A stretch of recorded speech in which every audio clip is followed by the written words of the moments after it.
Scheduled programming to bring you a special Eagle 98.1 presentation. New Orleans Saints Game Day with Charles Annegriff and Jordy Culotta. Exclusively on Eagle 98.1.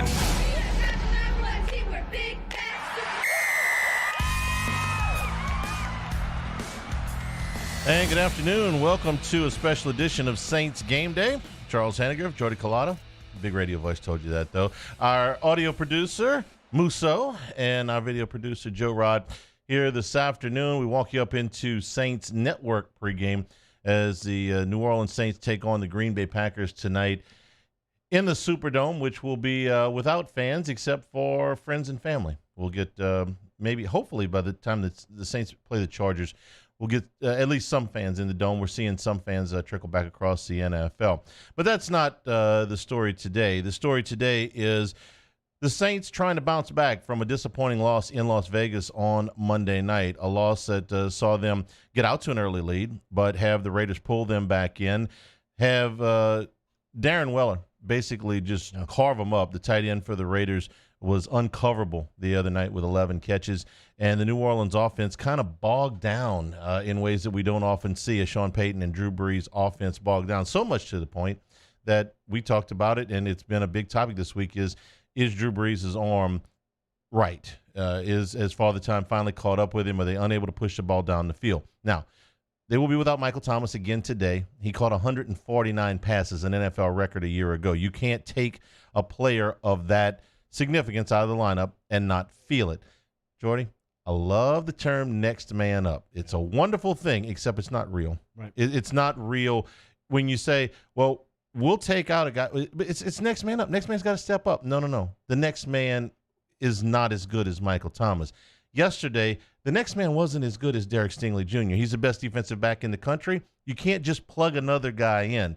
The Saints found out last week that you can't just plug another guy in for Michael Thomas. So what do they do to counter? Because it's been 3 years since they've lost 2 regular season games in a row. Typically, they bounce back well from losses. We have seen them bounce back when their backs have been against the wall. One number that I'm looking at tonight, Charlie, to remedy that is going to be the penalties. 129 yards in penalties last week, 248 combined through the first 2 weeks. That is very anti-Sean Payton and anti-Saints. Now, I understand you haven't had preseason. It's been a wacky offseason and training camp. But this is something that you not regularly see from the New Orleans Saints. That's something that I think they need to get fixed tonight. On the other side of the ball, you mentioned New Orleans without Mike Thomas and Drew Brees being out with his top weapon. Aaron Rodgers is going to be without Devontae Adams, it looks like, as well. Now, Adams has been on fire through the first 2 weeks of the NFL regular season. 17 catches, 2 touchdowns, just under 200 yards receiving. So it's going to be both sides of the ball trying to find out what's going to be the rim. Look, Kamara played well last week. He was one bright spot in a game that was covered by black clouds, no pun intended, being out in Vegas and opened up the new Raiders Stadium. But you feel like Jared Cook is going to be an option. Emmanuel Sanders has to get on track here in week 3. He has looked very uncomfortable in that New Orleans Saints offense through the first 2 weeks. So he will have options.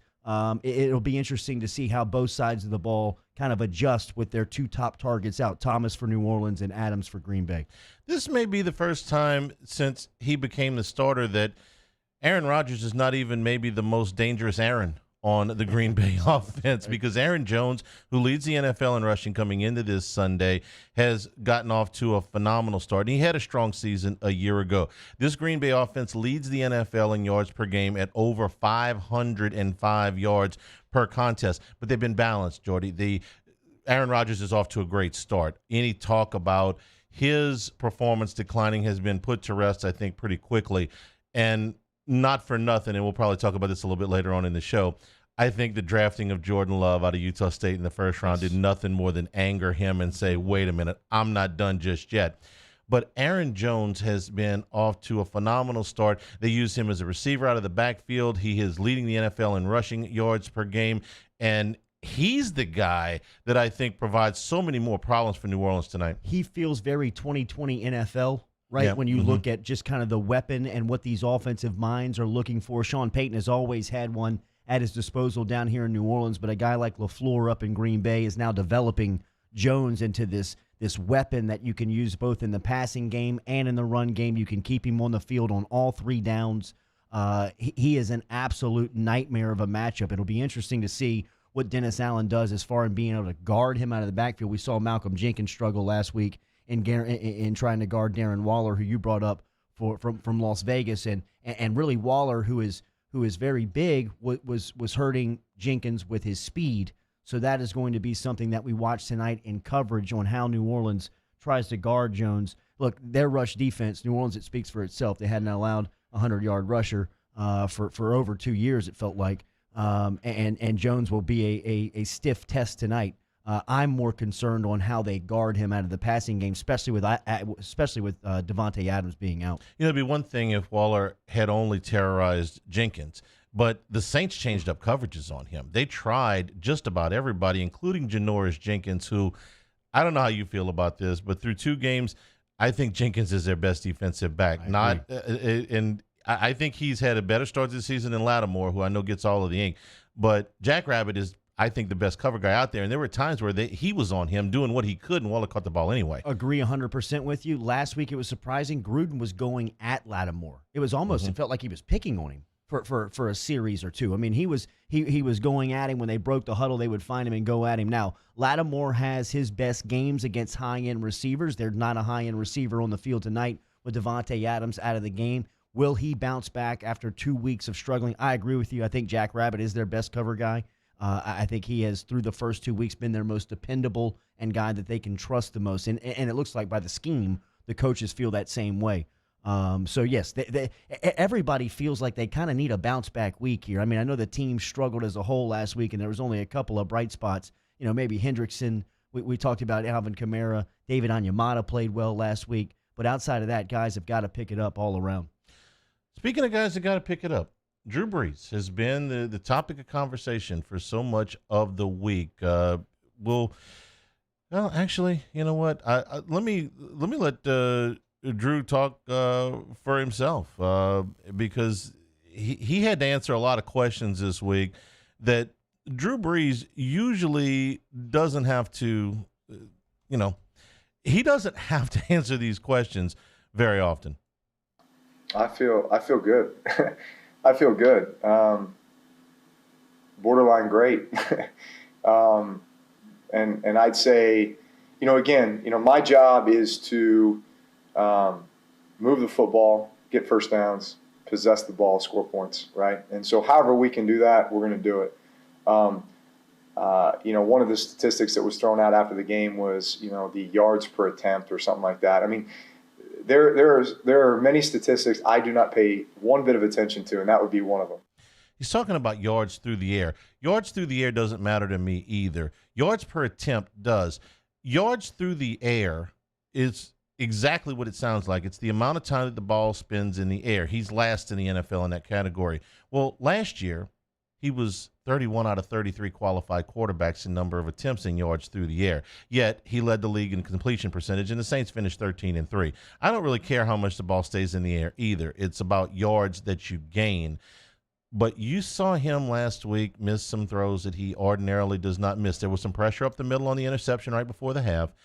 There was an out to Josh Hill that he missed very badly that later in the week it came out that maybe Hill broke off the route. I don't know if I'll buy that.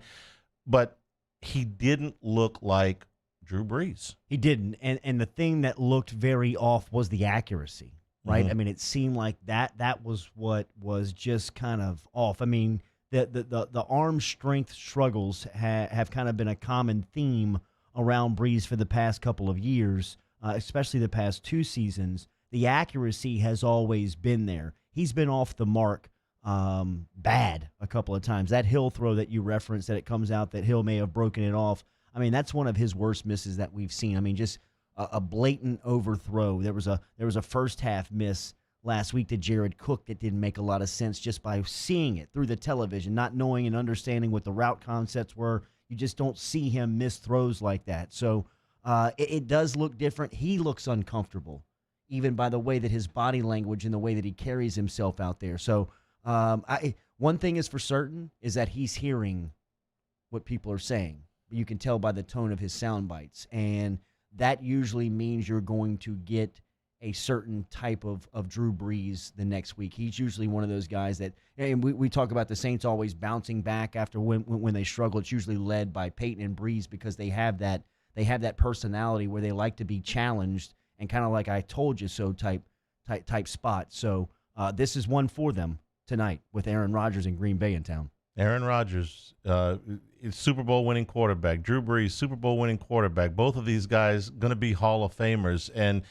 again, this is the second time in 3 weeks that the Superdome will be empty to watch it. But it will be national television tonight. I shouldn't say that because everything's on national television. I guess I should say it'll be on NBC. Screwed my own self up there, Musso, been that kind of weekend. We'll get you up to date on everything that's going on in the NFL as the noon games are winding down to a close. The Falcons doing their best impersonation of trying to impersonate the Atlanta Falcons.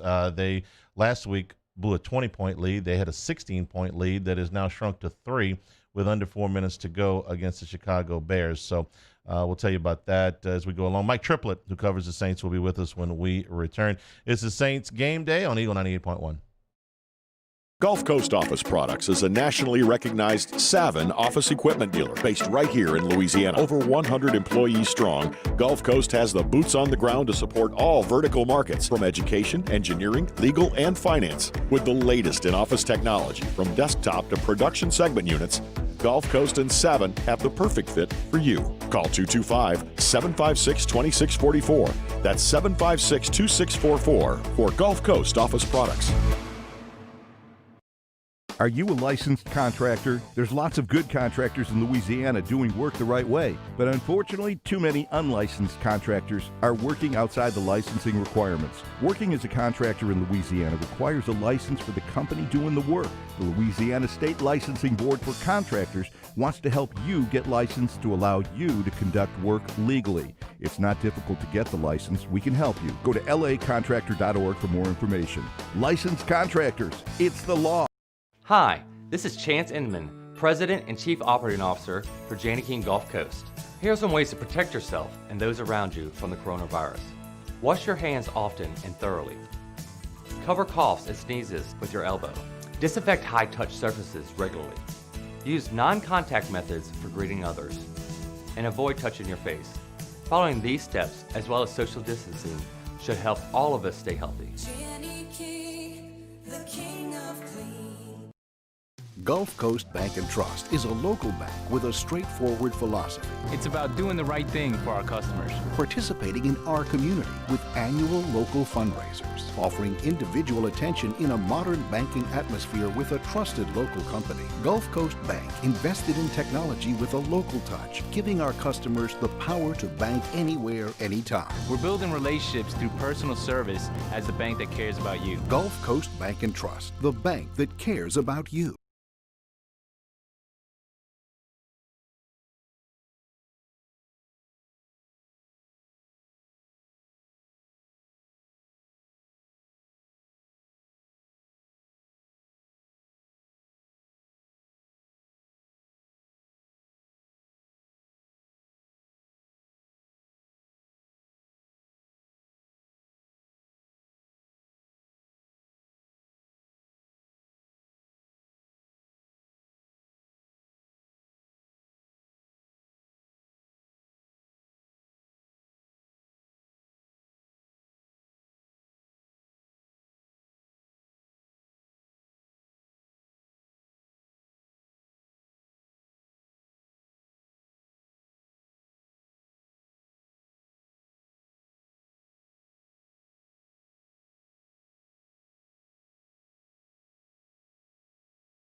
This is Saints Game Day with Charles Andegriff and Jordy Culotta. Get to the huddle on Eagle 98.1. Coming up tonight at the Superdome, the Saints and the Packers, Week 3 of the NFL season. From ESPN.com, Saints beat writer Mike Triplett joins us. Mike, good afternoon. Yeah, Mike. Yep. Hey, sorry about that. Oh, I had it on mute. that's okay. Happens to me all the time. Mike, this matchup in any year between Aaron Rodgers and Drew Brees would be the top matchup in the NFL as far as quarterbacks go, as it is tomorrow night. We get that between Lamar Jackson and Pat Mahomes. Still, for New Orleans, this is a bounce-back spot, and all week Drew Brees has been under scrutiny about whether he's still got it. So what did you see in Las Vegas on Monday night, and what are you expecting from Drew Brees tonight? Well, here's the thing. I don't believe in the kind of idea that Drew Brees is going to fall off a cliff because that's what Peyton Manning and Brett Favre did. I just don't think that matches his game.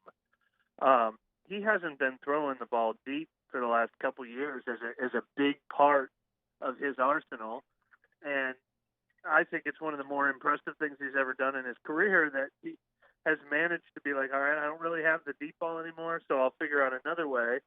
And he has the two best passer ratings of his career the last 2 years.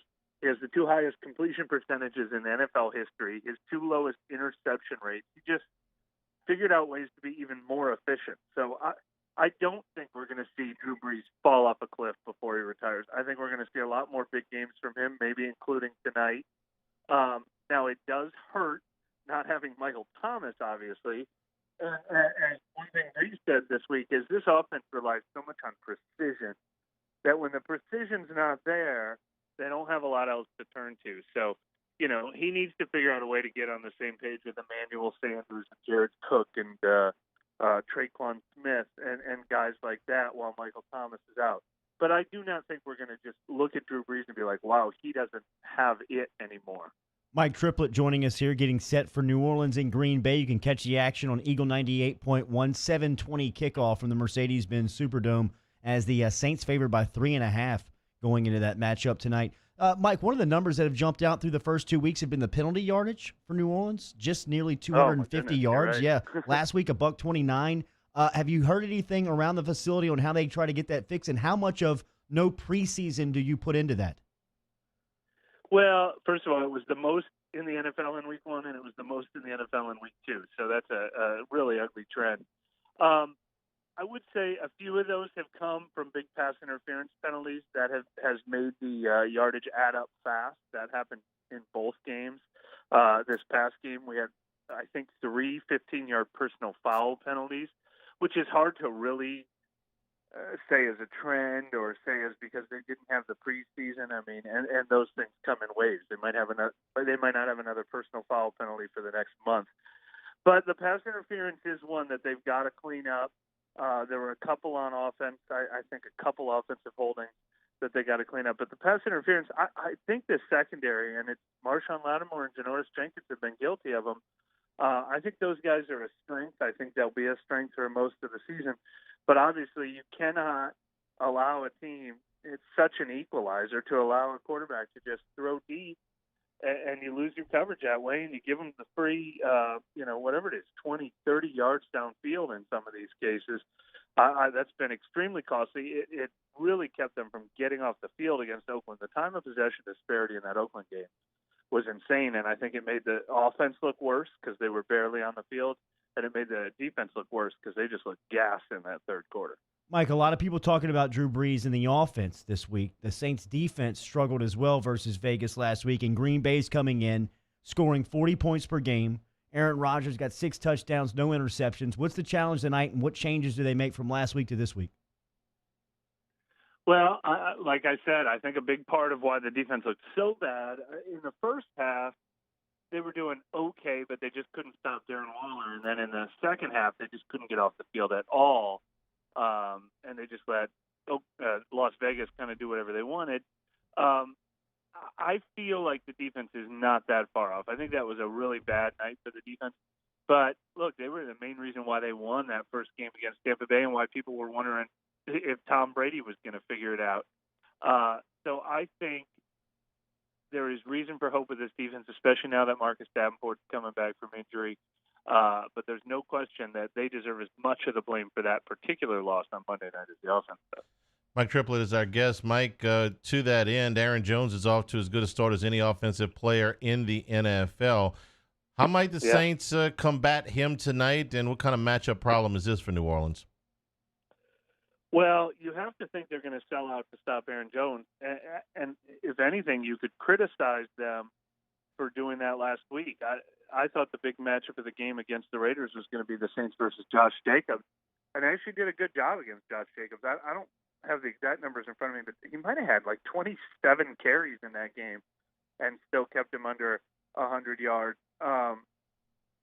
And I see no different reason for a different approach tonight, especially if Devontae Adams ends up not playing for the Packers, is to make sure that they can't rely that much on Aaron Jones. And obviously the Saints have done a good job. I mean, it's been a long, long time since we've said they just got decimated by an opposing running back. Josh Jacobs last week, 27 carries, 88 yards for Las Vegas. So a lot of totes to keep that streak of no 100-yard rushers versus that Saints defense alive. As last week, Josh Jacobs. This week, another test coming in tonight with Green Bay. Mike, we mentioned Benny Fowler has been added to the 53-man roster for tonight. Interesting story with Fowler in the offseason as Breeze found him working out with Emmanuel Sanders. How much can he help on the offensive side, or is he strictly more of a special teams addition? Well, they actually added him the first 2 weeks as well with that like practice squad exemption. So he's been active for every game so far this year, and obviously hasn't made a lot of waves. I would not be surprised at all to see him get involved as you know, a third or fourth receiver.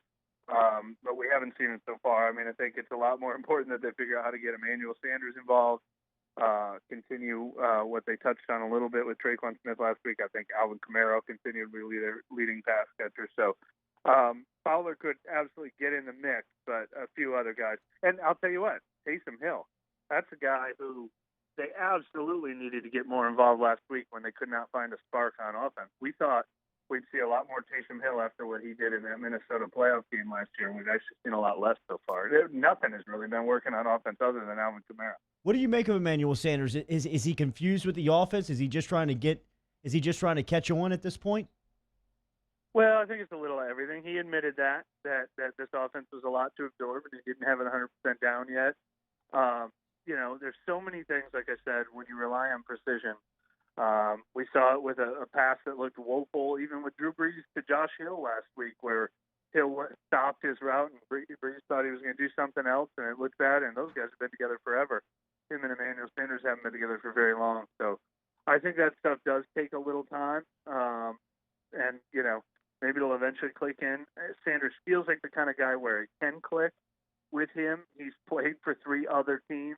He got traded midseason last year and immediately became the Niners' number 1 receiver in Kyle Shanahan's offense. So I keep thinking it will click for him, but it's proof that it doesn't just automatically happen.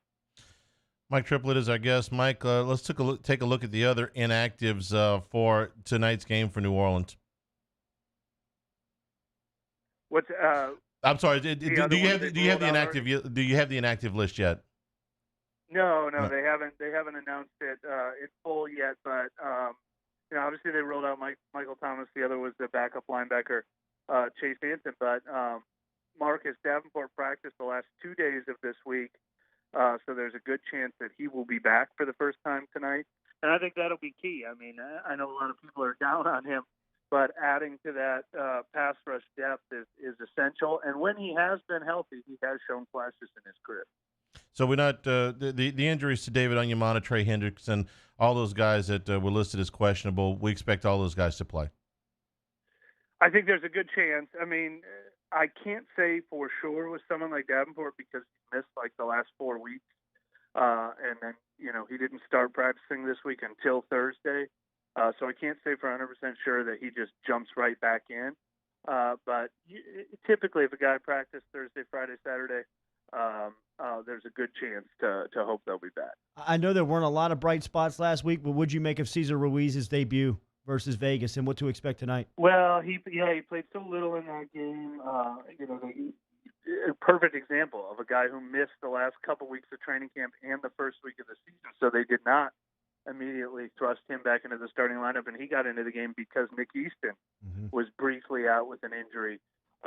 So unfortunately with Cesar Ruiz, I think he's going to have to learn this job on the fly. And I don't know, I wouldn't be surprised if he's the starter and they just say, let's get him up to speed now because we want him for the long haul. But I wouldn't be surprised if they stick with Nick Easton and Ruiz has to come along slowly this year. That'll be something to watch for tonight for sure. Mike Triplett, we appreciate it. Enjoy the game, and we'll talk to you soon. All right, thank you. Thank you, Mike. We are watching what is one of the real meltdowns in the NFL. The Atlanta Falcons last week blew a 20-point lead. Actually blew a 20-point lead, and then it blew a 19-point lead. I mean, they had the lead at multiple Maybe points. Maybe an onside kick that you'll see forever. Yes, the watermelon kick is what they call it. Yeah, just sitting on its side, spinning around.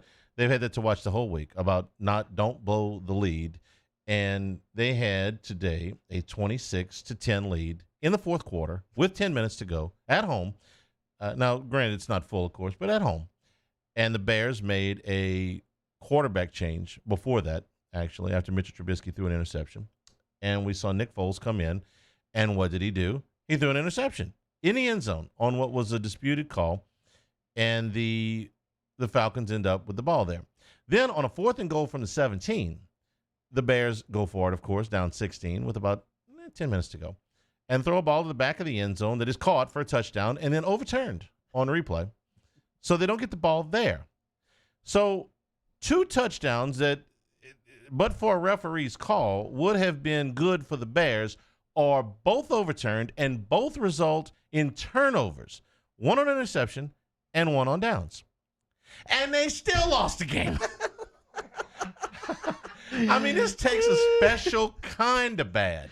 Okay? And I wish we'd have had a microphone running 10 minutes ago because Nostrahani said, boys, let me tell you exactly what's going to happen here today. Atlanta's going to lose this game 30-26 as we sit here and watch it exactly how it was 10 minutes ago. And your final from Atlanta, the Mercedes-Benz Stadium, is Chicago 30, Atlanta 26. You could see it, okay? You could see it after they had just enough chances, and you could see it. Well, 3rd and 8, by the way, if you haven't seen enough third down conversions this weekend. 3rd down and 8, and the Bears, of course, they convert to score. Atlanta gets the ball back with another chance. Matt Ryan. Now, Julio Jones not playing today. Russell Gage was knocked out of the game with a concussion in the first half, but he throws an interception, and of course the Bears run it out. If you have no satisfaction from anything this weekend that happened with LSU, obviously, and the Saints are not till tonight, and you don't like the Atlanta Falcons, and I don't like the Atlanta Falcons, and right now I really don't like the Atlanta Falcons, but take solace in the fact that they have blown a massive lead for the 2nd week in a row. Joe Burrow and the boys in overtime in Philadelphia, about 3 minutes to go in that one. Been a physical day for Joey B. He's taking some big shots, but he's still in there.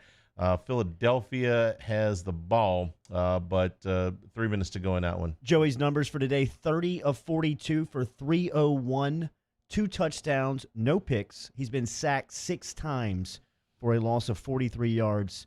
But again, Charlie, no interceptions on a week where he's been beat up and he's thrown the ball over 40 times. Yeah, I haven't seen a ton of this game, just a little bit of what we've seen come through in red zone. I thought the play that knocked him out of the game for one play, which was penalized, I didn't think it was a dirty hit. I agree. It was a penalizable hit, but it was a shoulder. It was right in his sternum, and we know around here, you got to hit that guy hard for him to be able to fit. He got hit hard. He got hit by a 300-pound lineman at about full speed right in the sternum. One thing that I did see today for the first time since the Fiesta Bowl was him struggling to get off the ground. In overtime, he took a shot, and he kind of crawled a little bit before he got to his feet. I mean, you can see the physical toll is adding up for Burrow through the first 3 weeks. Been a interesting beginning to the NFL week here at noon. Big day for Justin Jefferson. We'll talk about that when we come back and get you to all the scores. This is Saints Game Day on Eagle 98.1. Gulf Coast Bank and Trust is a local bank with a straightforward philosophy, It's about doing the right thing for our customers. participating in our community with annual local fundraisers, offering individual attention in a modern banking atmosphere with a trusted local company. Gulf Coast Bank invested in technology with a local touch, giving our customers the power to bank anywhere, anytime. We're building relationships through personal service as the bank that cares about you. Gulf Coast Bank and Trust, the bank that cares about you. I've been doing business with Luba for 25 years. They're dependable, trustworthy. It's just the attention to detail with our clients. Our folks have years and years of experience. They're highly trained professionals. But many companies have that asset. What I'd like to think makes Luba a bit different is that we use those talents in a way that truly is dedicated to serving the needs of the folks who depend on us. At All-Star Toyota, you get it all. If you're in the market for an all-new Toyota vehicle, come see our friendly and knowledgeable sales team at All-Star Toyota. Located in Baton Rouge at the corner of Airline and Goodwood, we've been serving our community since 2005 by offering a large selection of new Toyota cars, trucks, and SUVs. Get behind the wheel of your dream car and take a test drive at All-Star Toyota today. Are you a licensed contractor? There's lots of good contractors in Louisiana doing work the right way, but unfortunately, too many unlicensed contractors are working outside the licensing requirements. Working as a contractor in Louisiana requires a license for the company doing the work. The Louisiana State Licensing Board for Contractors wants to help you get licensed to allow you to conduct work legally. It's not difficult to get the license. We can help you. Go to lacontractor.org for more information. Licensed contractors, it's the law. Gulf Coast Office Products is a nationally recognized Savin office equipment dealer based right here in Louisiana. Over 100 employees strong, Gulf Coast has the boots on the ground to support all vertical markets from education, engineering, legal, and finance. With the latest in office technology from desktop to production segment units, Gulf Coast and Savin have the perfect fit for you. Call 225-756-2644. That's 756-2644 for Gulf Coast Office Products.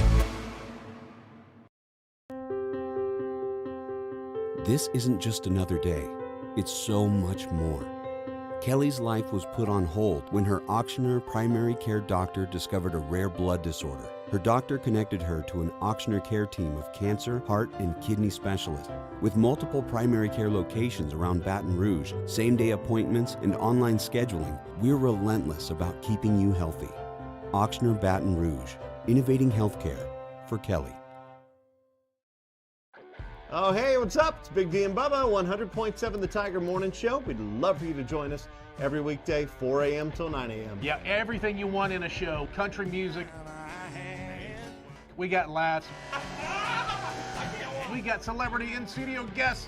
We just need you. Join us every weekday morning, 4 a.m. to 9 a.m., right where it all started. That's right. Louisiana's country station, 100.7 The Tiger.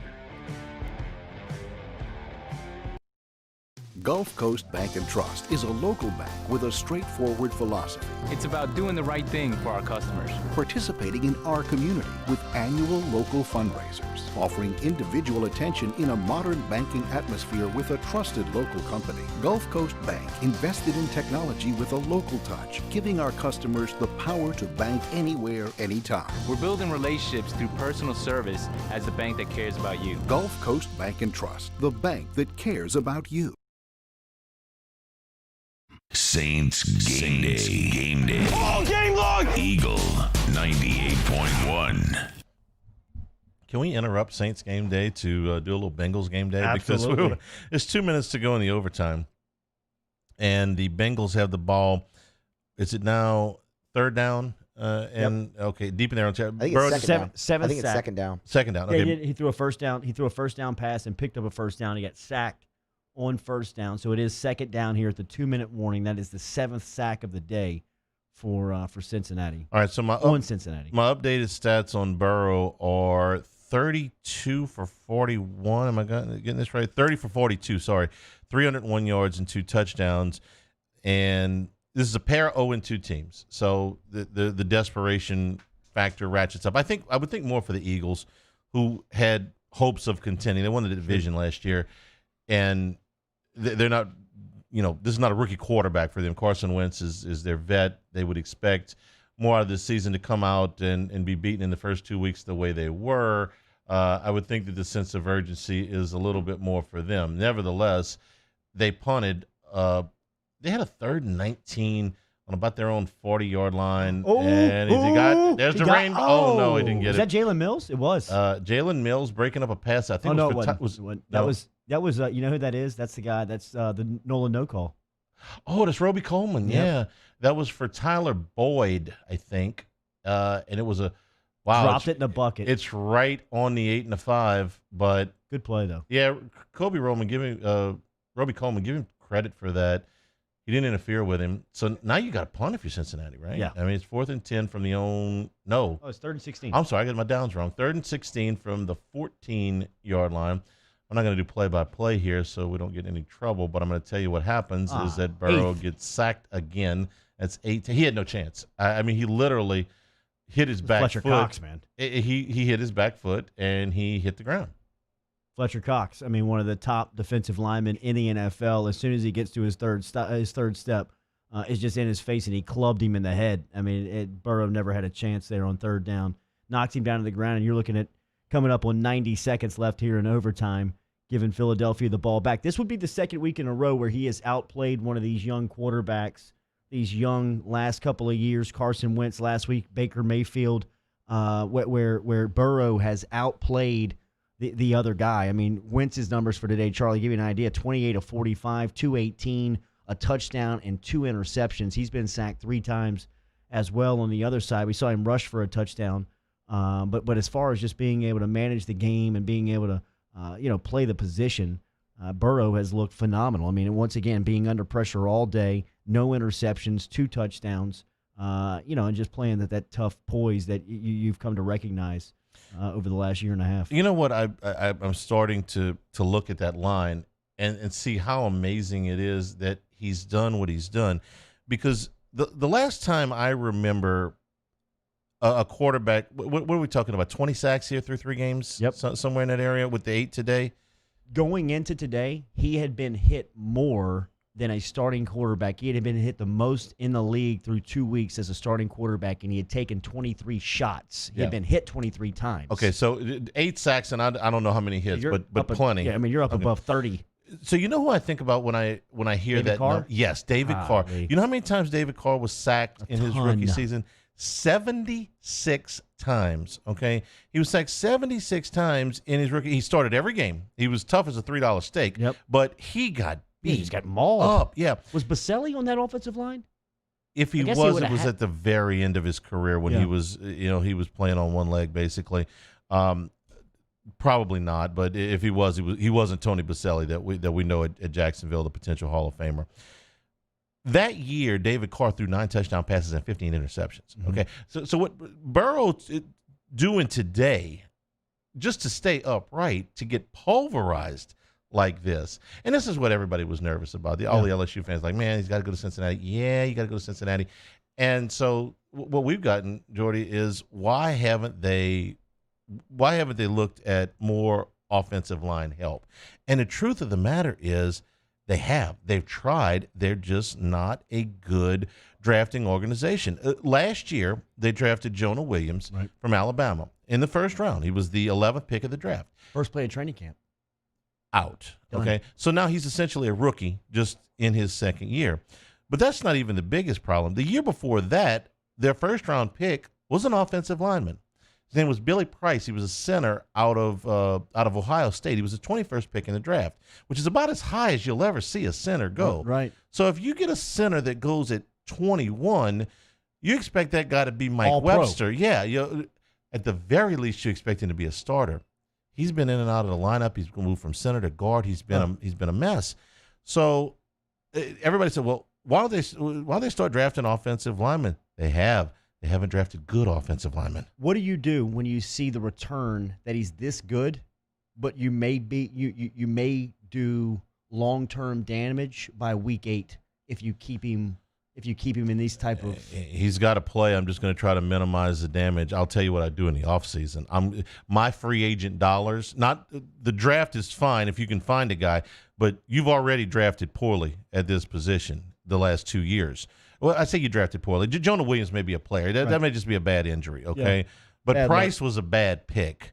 So what I'm doing is I'm going to get me some veteran offensive linemen. They don't have to be stars. I'm not talking about going out and putting out a ton of money for one guy. When Sean Payton took over the Saints, he got there and got into training camp, and he was like, oh, my God, I don't have one professional linebacker on this team. Not one, okay? We got to make some trades. And within about 10 days, they brought in Scott Fujita, Mark Semino, and Scott Shanley. None of those guys were superstars. None of those guys were high-dollar players, but they were all professional linebackers. They were all good players. Yeah. They were all solid core locker room guys, good players, would give you solid play. They weren't trying to hit the home run. They went out and he did not have a professional linebacker on that team. Went out and got 3 within about 10 days. Hell of a job, okay, at minimal cost.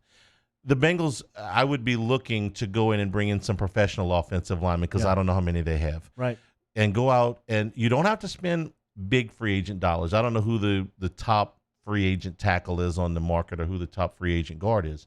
I don't necessarily have to have those guys. I've got to have those guys that can come in and play and be solid and make sure my quarterback doesn't get destroyed. Yeah.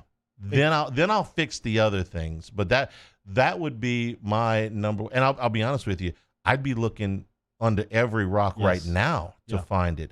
Is there a free agent offensive lineman on the street that makes sense? Is there somebody in a trade that makes sense? Will Clapp just got waived. You know what I mean? Like, I'm looking at the waiver wire. Sure. I'm looking everywhere. Anywhere that there's an offensive lineman that's sitting down and getting put on the street, I'm bringing them in. I'm working them out. I got to see if they can play. Because, I mean, the grade on his left guard last week was something like 37. T-Bob was breaking down the offensive line play after that Thursday night game versus Cleveland last week, and he was talking about the grade that Pro Football Focus put out on the left guard. It was something around mid-30s, and he just said, I mean, if that's the case, give me a shot. You know, I mean, that's pretty much the production that he's getting out of those positions. So, I mean, he sacked 8 times today. You know, I mean, that one that we just mentioned with Fletcher Cox, I mean, never had a chance to get the ball out of his hand. Yeah, getting the ball out of his hand has never been a problem for him. Exactly. That's always been something that you could do. And you can't just throw numbers at it. You go out and you say, well, go draft 3 offensive linemen. But if none of them can play, it doesn't matter. That was the big concern with the Bengals organization. Well, why are they cheap? Well, because they don't have an indoor practice facility, and University of Cincinnati does. Well, why does that matter? Well, because they don't want to practice in the snow.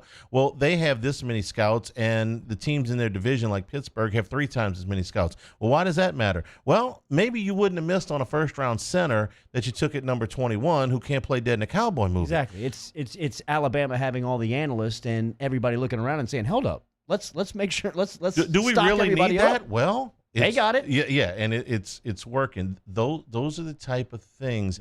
Yeah. The Pelicans figured that out, right? Mm-hmm. Okay, and nothing's fixed overnight. Right. But, I mean, David Griffin got in there and was like, wait a minute. Y'all are trying to do this with what? Right. Where's the staff? You got the football guy running the basketball ops? Where's the staff? Oh, they're all over on the football side. We need a staff for us. That's a big Cincinnati problem. We'll take a break. We'll come back and give you a full scoreboard because we got kind of turned sideways on Cincinnati because it's painful to watch. I had a very good friend of mine. She called me and she's like, is there any way that I can listen to the Bengals on the radio? Now, she's a diehard LSU and Saints fan, but she said, is there any way I can listen to the Bengals? I said, no, we tried. The Bengals radio network is not the easiest people in the world to deal with, so we went with the Chiefs. But unless you got satellite radio, no. And unless you got Sunday Ticket, no. But she's like, well, Saints are on. I want to watch Joe. Okay, well, I'm going to send her a text and say, you know what? You're lucky because all you've done is watch Joe get beat up today. They're still hanging in there. 1:26 to go. Philadelphia's got the ball in Bengal territory, the 43-yard line. We'll take a break, come back, give you caught up on all the scores. This is Saints Game Day on Eagle 98.1. When morning came to Louisiana, we were hopeful, not hibernating. We were mending fences, feeding neighbors, and holding our kids.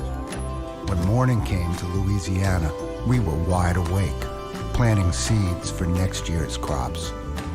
We were stronger, ready for what's next.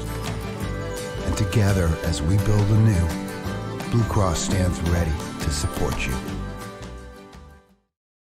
Gulf Coast Bank and Trust is a local bank with a straightforward philosophy. It's about doing the right thing for our customers. Participating in our community with annual local fundraisers, offering individual attention in a modern banking atmosphere with a trusted local company. Gulf Coast Bank invested in technology with a local touch, giving our customers the power to bank anywhere, anytime. We're building relationships through personal service as the bank that cares about you. Gulf Coast Bank and Trust, the bank that cares about you.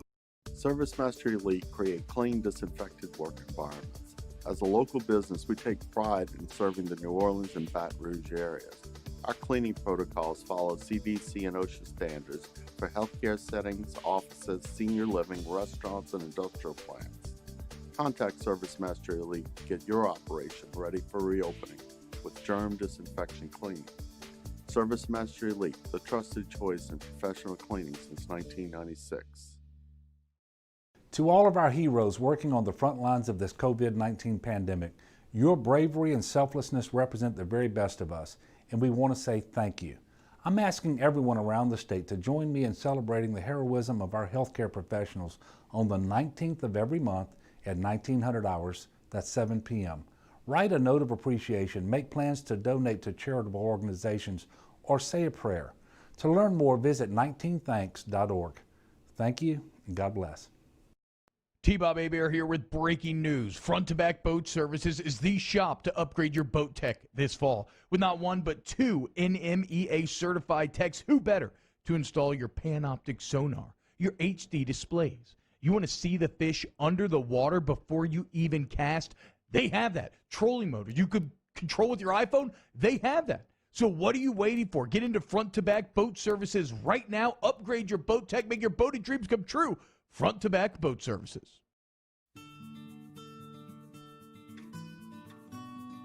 This is a house call.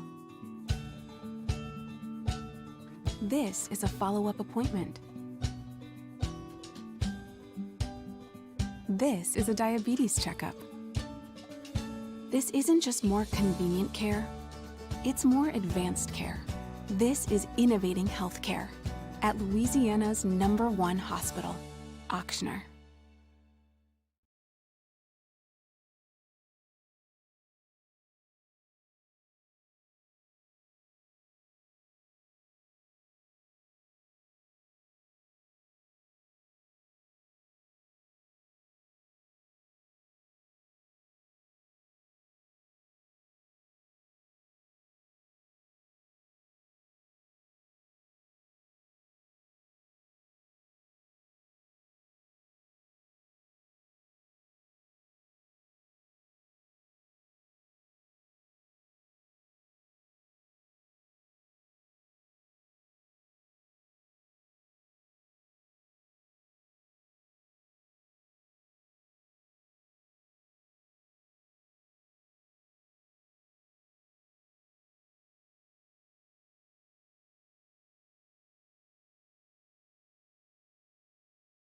This is Saints Game Day with Charles Annegriff and Jordy Culotta. I'm so pumped. On Eagle 98.1.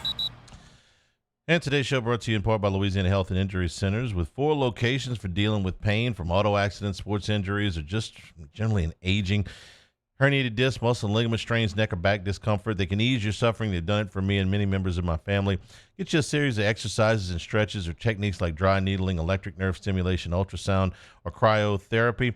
4 locations for Louisiana Health and Injury Centers: 13406 Airline Highway, 2832 Plank Road, 467 Oak Plaza Boulevard in Bruley, and on Jefferson Highway near Drusilla, with easy access from both I-10 and I-12. Louisiana Health and Injury Centers. Eagles and Bengals look like they're going to end in a tie. 13 seconds to go. Philadelphia has, I think each team's had 2 possessions in the overtime. We've seen at least two. So a field goal would have won it for either team at any point, and the closest they got was a 61-yard potential attempt. So Burrow's got the ball at his own 11-yard line with 13 seconds to go, and I don't know if Superman himself could do much anything here, and they run the ball straight ahead, and that's probably going to expire the clock. I don't think anybody's got any timeouts left. Timeouts. And so not a win, but not a loss. Eagles and Bengals end in a 23 tie. Let's go to games in action right now. The Colts lead the Jets 14-7. Panthers lead the Chargers 6-0. Buccaneers lead the Broncos 7-0.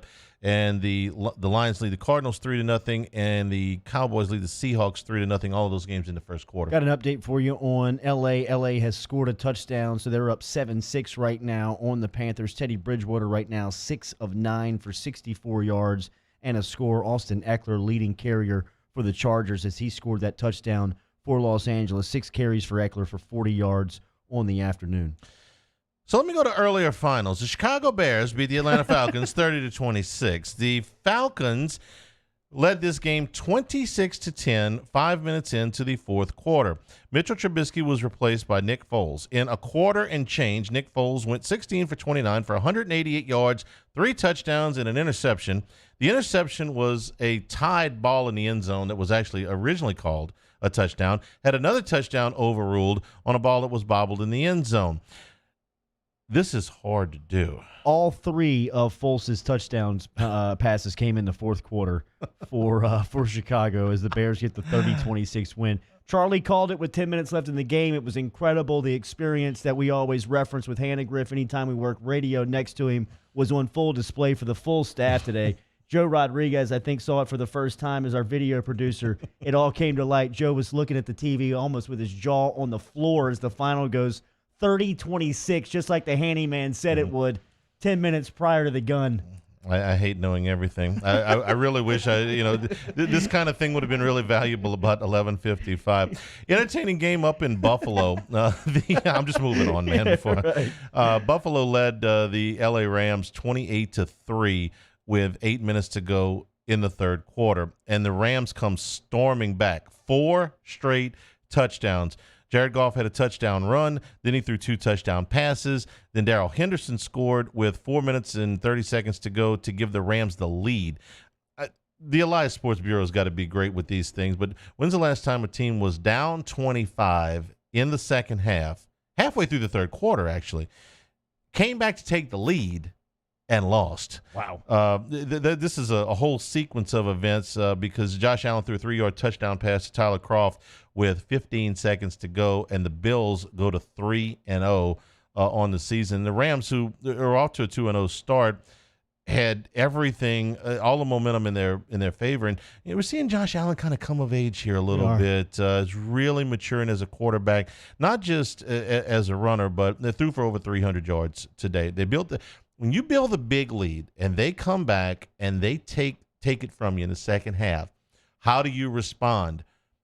Josh Allen in his second season took the Bills down the field and scored. Matt Ryan, who's been in Atlanta forever, threw an interception. This is kind of a mile marker for a quarterback. You can usually point back to days like this where you've had a really good day. I mean, I think he was on pace to do something that had never been done in the NFL, throwing for 4 touchdowns and rushing for a score as well. As he shows off, he's very much a dual-threat quarterback, but the arm is really starting to come to life. The arm is really starting to mature right in front of your eyes. So, I mean, you're seeing Allen, like you said, really grow up, and I think that this is something that you can reference as a quarterback. You can always go back to this Sunday in September when you were up. The Los Angeles Rams came back. You ended up getting the win. That's something that you can go back to and say that was a maturing moment for Allen as far as just kind of growing up. I am more sold on the Buffalo team here, Charlie. Yeah. I mean, you look at the AFC East, and it's been, you might as well just hand the crown to New England the past 20 years.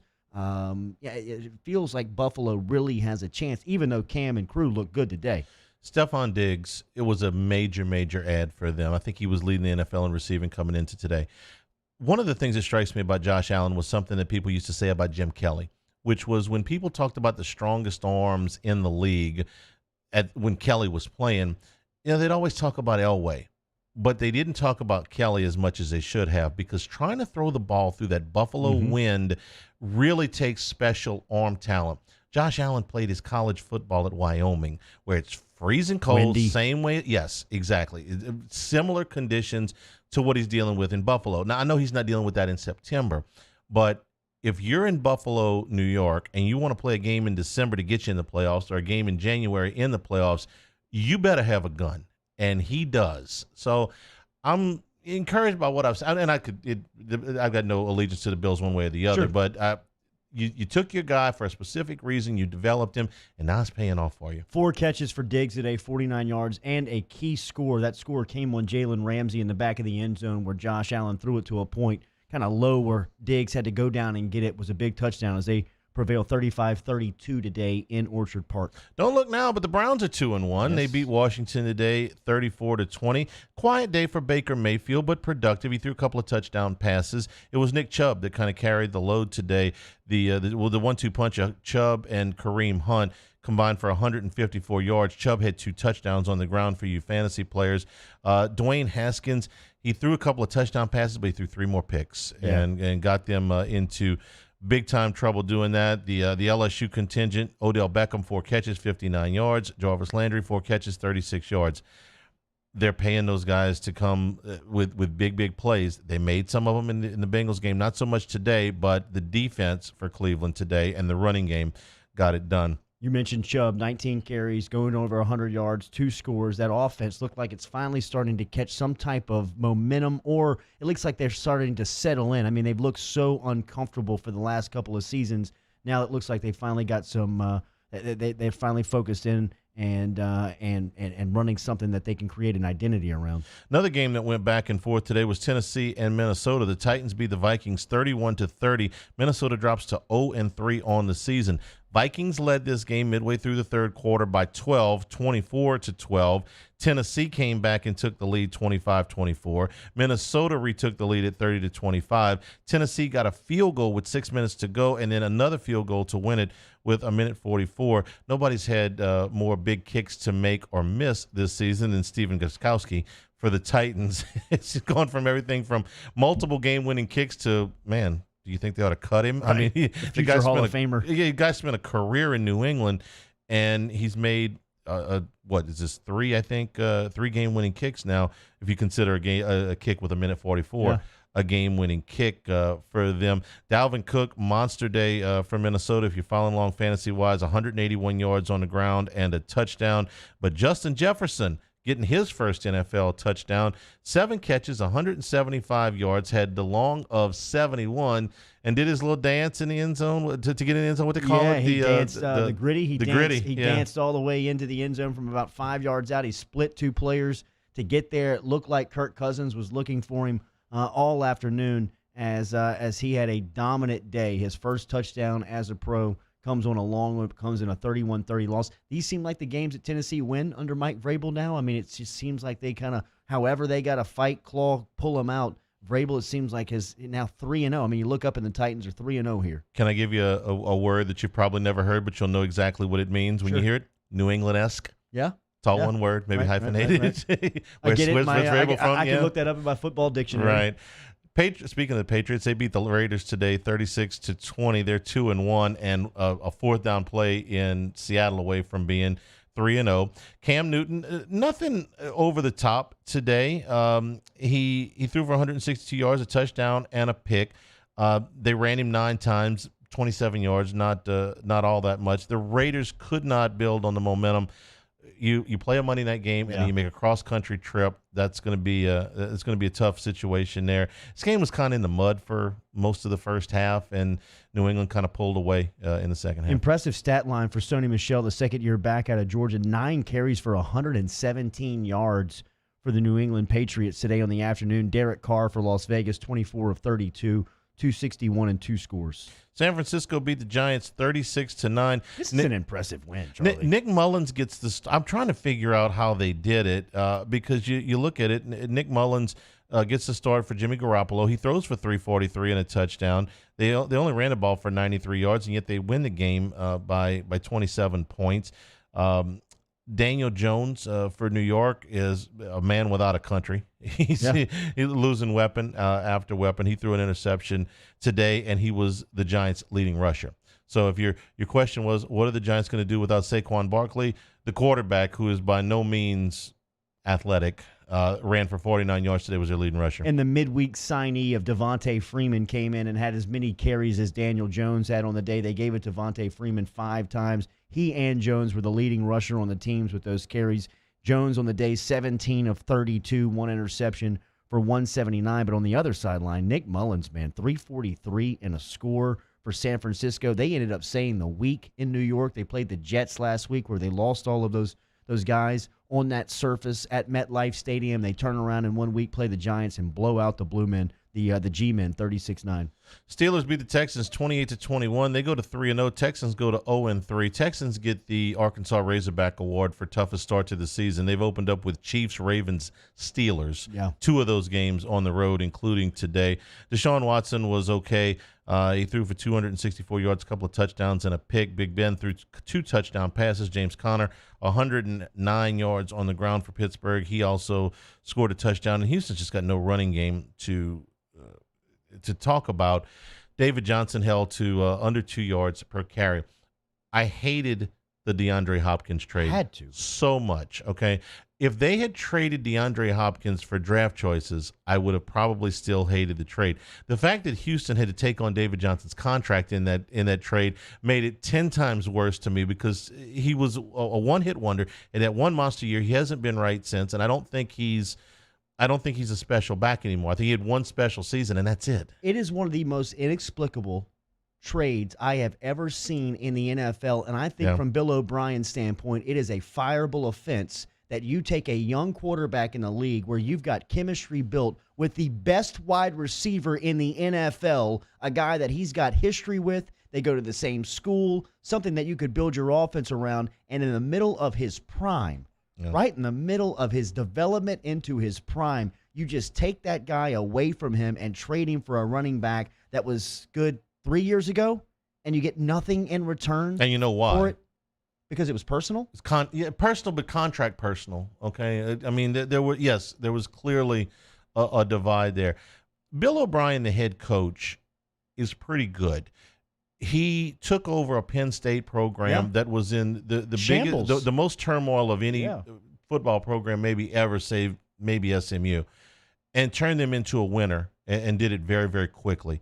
And since he's been in the NFL, he's won the AFC South 4 out of the 6 years that he's been the coach. Now, they haven't done much in the playoffs. They're 2-4, but he's won a big majority of his games. He had one bad year in the middle there. But Bill O'Brien, the GM, is awful. Is absolutely awful. And look, I love Sean Payton as a coach. I think he's top 2 or 3 in the NFL as a coach. I get nervous when Sean starts diddling around in personnel. Who has done that? Is Jimmy Johnson the only guy that's ever done that successfully? Done it correctly. Bill Walsh, maybe. Okay. Now, Coleman Policy ran. He did, but when he was at his best, the Giants were drafting for him. Now, later in his career with the Cowboys, he did have a lot more say because he had that kind of presence. And his famous line, "If I got to cook, I want to shop for the groceries." And that was in New England, right? So wasn't that around the Terry Glenn stuff? Either that or with the Jets, when he was with the Jets. Yeah. I mean, he got the Jets to the AFC Championship game, but almost nobody can do it well. Very few people. Coaches get enamored with certain people that they've seen, and they go off the deep end. It takes a special guy. And by the way, Johnson only did it once. Right. He did it in Dallas. He didn't duplicate that in Miami. And because they gave him all power in Miami. They did, and he didn't have the draft picks of the Herschel Walker trade to work with. He hit on almost all of those picks. It's easy to say, well, go trade for a whole bunch of picks. Well, I'll point to the trade that the Browns made with the Falcons for the Falcons' right to draft Julio Jones. They got 4 draft picks, 2 of them high, out of that thing. None of those guys were any good. Jones has been great for the Falcons. Now, the fact that the Falcons stink and can't hold the lead is not Julio Jones' fault. You got to hit on those draft picks. It's not just enough to make the trade, okay? The Raiders, they make the Khalil Mack trade. Now, Mack has been a fabulous player for the Bears. The Raiders have hit on the first part of the draft picks that they've made there. Those guys can play. You build you build your nucleus, and you build it cheap because those guys stay on rookie contracts for 4 to 5 years. That's how you do it. But if you miss on all the draft choices, nobody ever remembers that. They remember the superstar on the other side. And we told you the Bengals and the Eagles Real quick, before we move on there, are you a believer in the Steelers now with Big Ben back here late in his career? Because it looks like he's kind of finding a groove. Roethlisberger's not my issue with them. My issue is offensive balance. I like James Conner when he's healthy. He's just not always healthy. And they ran with Benny Allen, the Kentucky back, a couple of times. If they have a running game to go with him, Benny Snell. What did I say? Benny Allen. Yeah. Benny Snell. He's fine. Okay, he can still make all the throws. He's beat up as he's been. He's monster, right? He's 6'5". He's 265 pounds. Okay, so yes. Okay, without the wheels anymore, you can hang off of him with three guys, and he still make the throws if they keep the personnel around him. And I love Mike Tomlin as a coach. I think he's one of the more underrated coaches in the game. Yeah, they're fine. But the running game, Connor had a $109 today and a touchdown on 20 carries, 18 carries. Yep, they can do that. Yeah. The Steelers. That's a good organization. Okay, they had a little bit of a rough time. A rough go with Le'Veon Bell, rough go with Antonio Brown. Neither one of which has done anything since they left the organization, and they put them in a little bit of a bind. But organizations like the Steelers, the Packers, I used to believe the Giants, but that's kind of a mess right now. They rebound. They've got good ownership. They've got good management. Kansas City. They figure out. Seattle's another one. Yep. They figure out ways to fix the problems. I believe in the Steelers as an organization. New Orleans, right? You believe in New Orleans? The last 15 years, yeah, not before that. Speaking of Seattle and Dallas, the Cowboys just go 99 yards for a scoring drive versus Seattle to knot that game up 9-9 up in the Pacific Northwest. We got missed extra points there. Sounds like it. Yeah. Okay. We'll take a break. Come back with more. This is Saints Game Day on Eagle 98.1. Started making beer at home and immediately fell in love with it. That was like the day of my first batch of brewing. I was already thinking, can I do this for a living? Oh yeah, obsessed with it. He was totally consumed by it, and then looked at me one day and told me I was put on this earth to brew beer. And I was like, wow, that is such a bold statement. And if you can say that about anything, then you need to follow your dream and do it.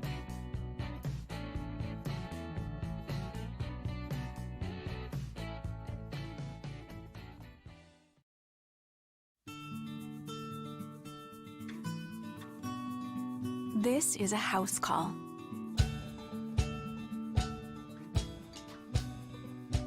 This is a test result. This is a prescription refill. This isn't just more convenient care, it's more advanced care. This is innovating healthcare. Start your virtual visit today at Auctioner Health. At All-Star Toyota, you get it all. If you're in the market for an all-new Toyota vehicle, come see our friendly and knowledgeable sales team at All-Star Toyota. Located in Baton Rouge at the corner of Airline and Goodwood, we've been serving our community since 2005 by offering a large selection of new Toyota cars, trucks, and SUVs. Get behind the wheel of your dream car and take a test drive at All-Star Toyota today. Are you a licensed contractor? There's lots of good contractors in Louisiana doing work the right way, but unfortunately, too many unlicensed contractors are working outside the licensing requirements. Working as a contractor in Louisiana requires a license for the company doing the work. The Louisiana State Licensing Board for Contractors wants to help you get licensed to allow you to conduct work legally. It's not difficult to get the license. We can help you. Go to lacontractor.org for more information. Licensed contractors, it's the law.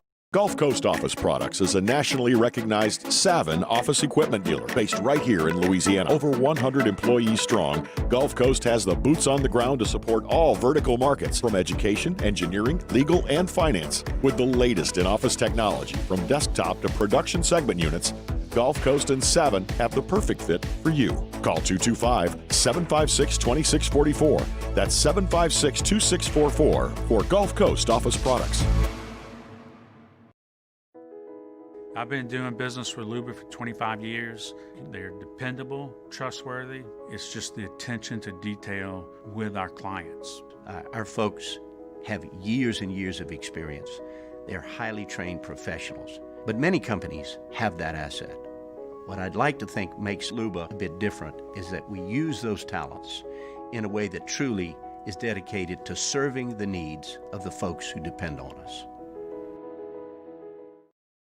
Gulf Coast Bank and Trust is a local bank with a straightforward philosophy. It's about doing the right thing for our customers. Participating in our community with annual local fundraisers, offering individual attention in a modern banking atmosphere with a trusted local company. Gulf Coast Bank invested in technology with a local touch, giving our customers the power to bank anywhere, anytime. We're building relationships through personal service as the bank that cares about you. Gulf Coast Bank and Trust, the bank that cares about you. Oh, hey, what's up? It's Big D and Bubba, 100.7 The Tiger Morning Show. We'd love for you to join us every weekday, 4 a.m. till 9 a.m. Yeah, everything you want in a show. Country music. We got laughs. We got celebrity in-studio guests. We just need you. Join us every weekday morning, 4 a.m. to 9 a.m., right where it all started. That's right. Louisiana's country station, 100.7 The Tiger. Saints Game Day, Eagle 98.1.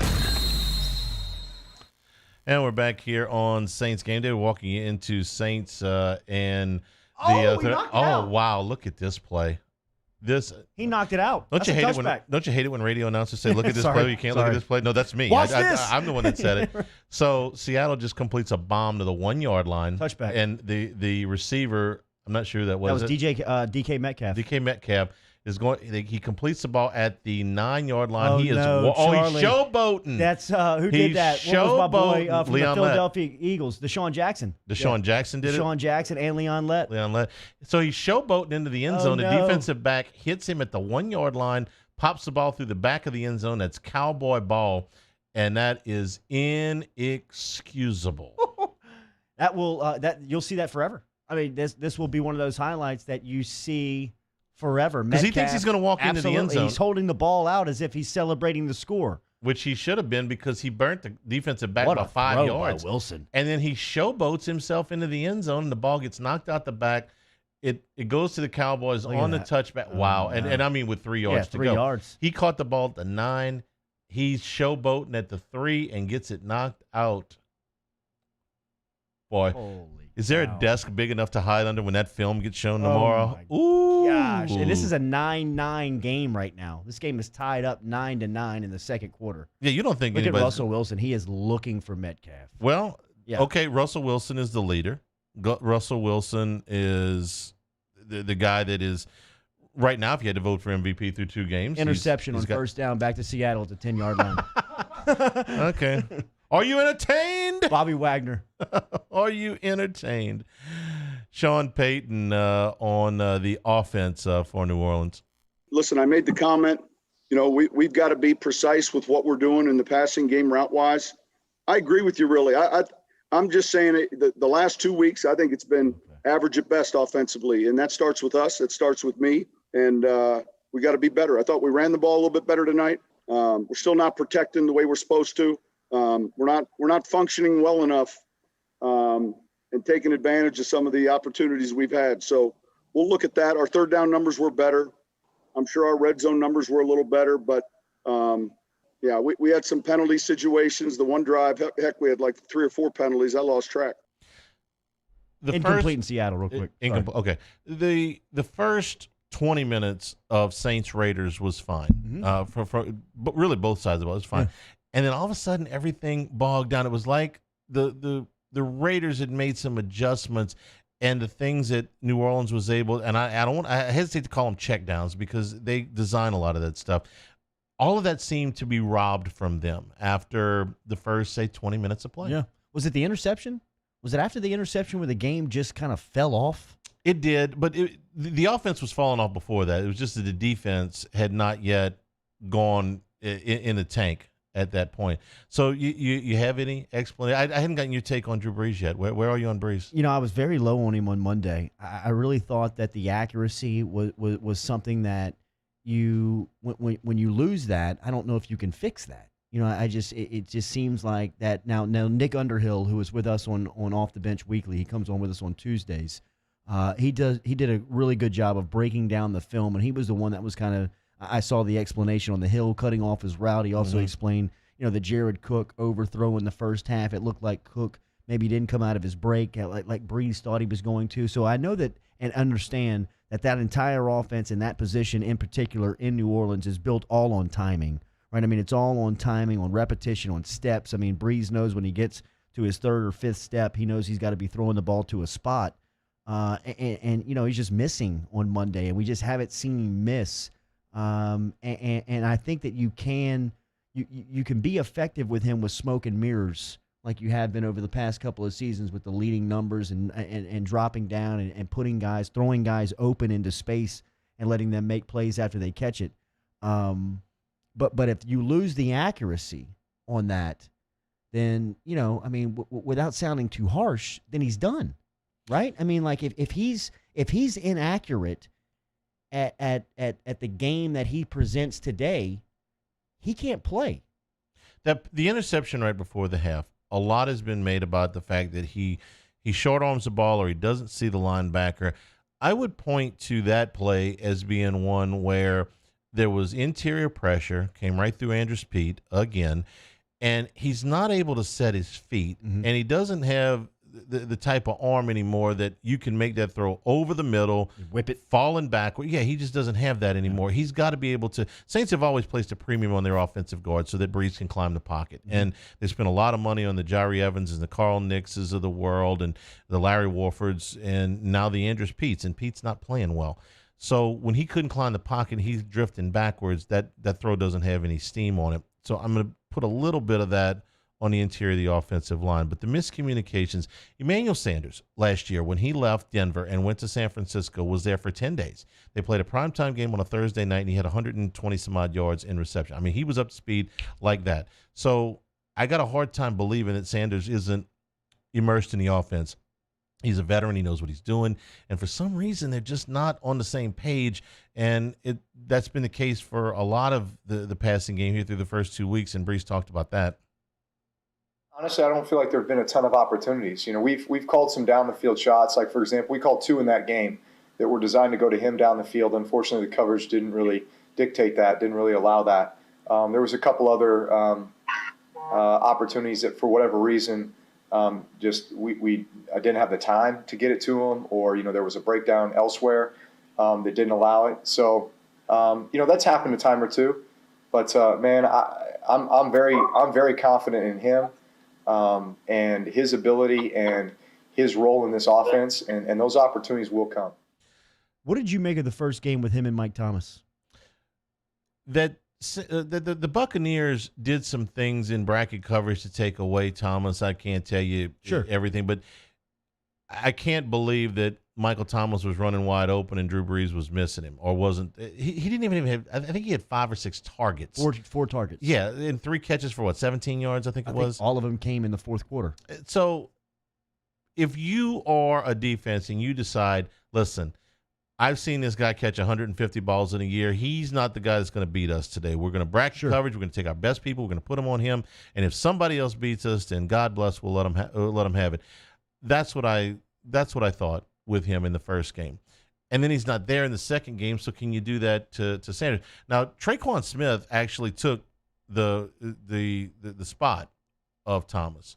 He played well last week. He did. There were times where he made some big plays after the catch, but unfortunately, maybe we're forced to remember the first play, which was should have been first and goal at the 5, and he gets rocked and he doesn't catch the ball. Right. And I don't know if this is what was going through your head, but what was going through my head is Michael Thomas makes that catch. Absolutely. Marcus Colston makes that catch. Absolutely. They get rocked, but the big body, the big frame, they hold on to the ball, and Smith didn't. They made some nice plays later in the game. If he can just be the third receiver, that would be a huge help to it.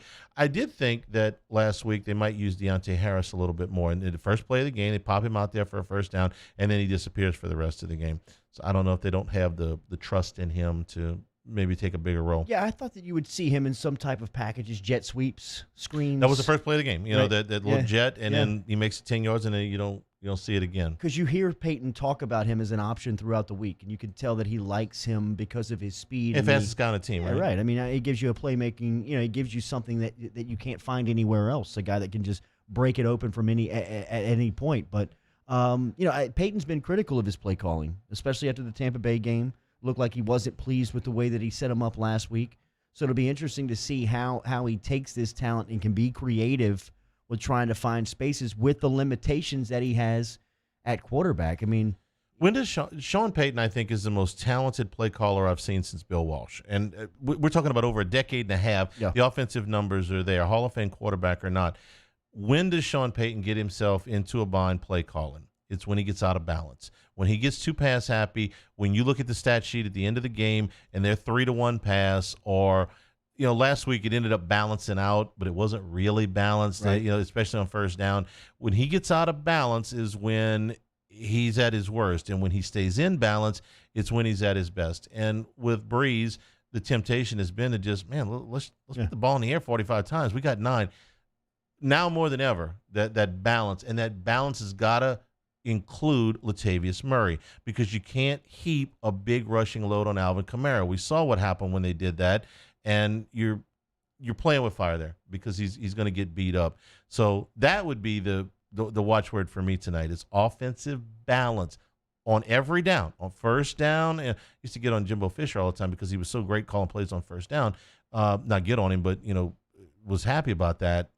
But for Peyton, it's got to be all the way through there, because when he gets pass happy is usually when they get themselves in a bind. Yeah, and I agree with you on the Latavius Murray. I think that you've seen him in spots, but you haven't seen a dedication to him. You haven't seen any type of dedicated packages to him where he comes in for a number amount of series. It's almost just kind of in and out, screen game here, stretch play here, where I would like to see him pick up 15 touches a game, 13, 15. And right now he's getting 9. He's got 18 carries through 2 games. The rushing average isn't huge, but there's got to be that balance, that opportunity to just make the defense respect that. Yes. Take a little time off the clock. Yeah, keep them moving. We'll take a break here and be back with more. This is Saints Game Day on Eagle 98.1. During times of trouble, hope keeps us calm, and courage keeps us strong. Here in Louisiana, we know this better than most.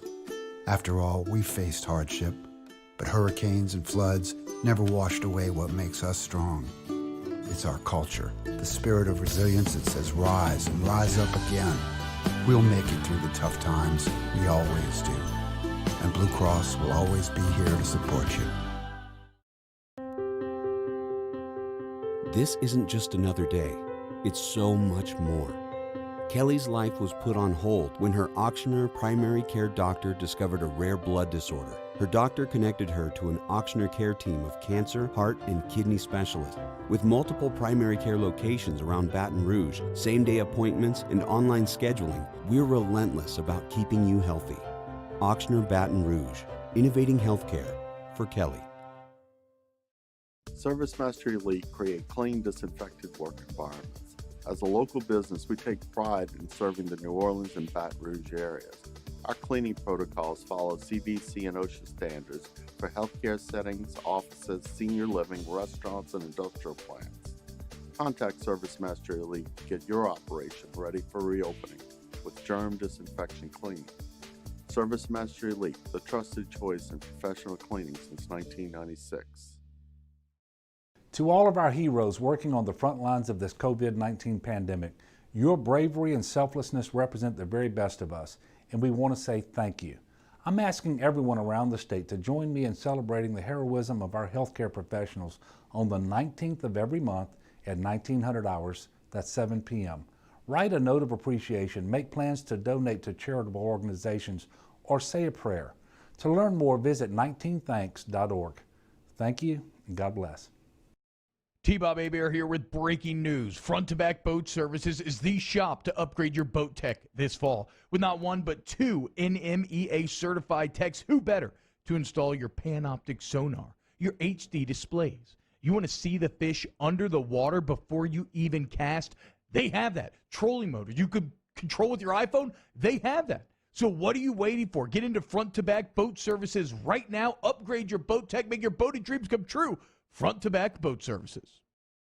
Gulf Coast Bank and Trust is a local bank with a straightforward philosophy. It's about doing the right thing for our customers. Participating in our community with annual local fundraisers. Offering individual attention in a modern banking atmosphere with a trusted local company. Gulf Coast Bank invested in technology with a local touch, giving our customers the power to bank anywhere, anytime. We're building relationships through personal service as the bank that cares about you. Gulf Coast Bank and Trust, the bank that cares about you.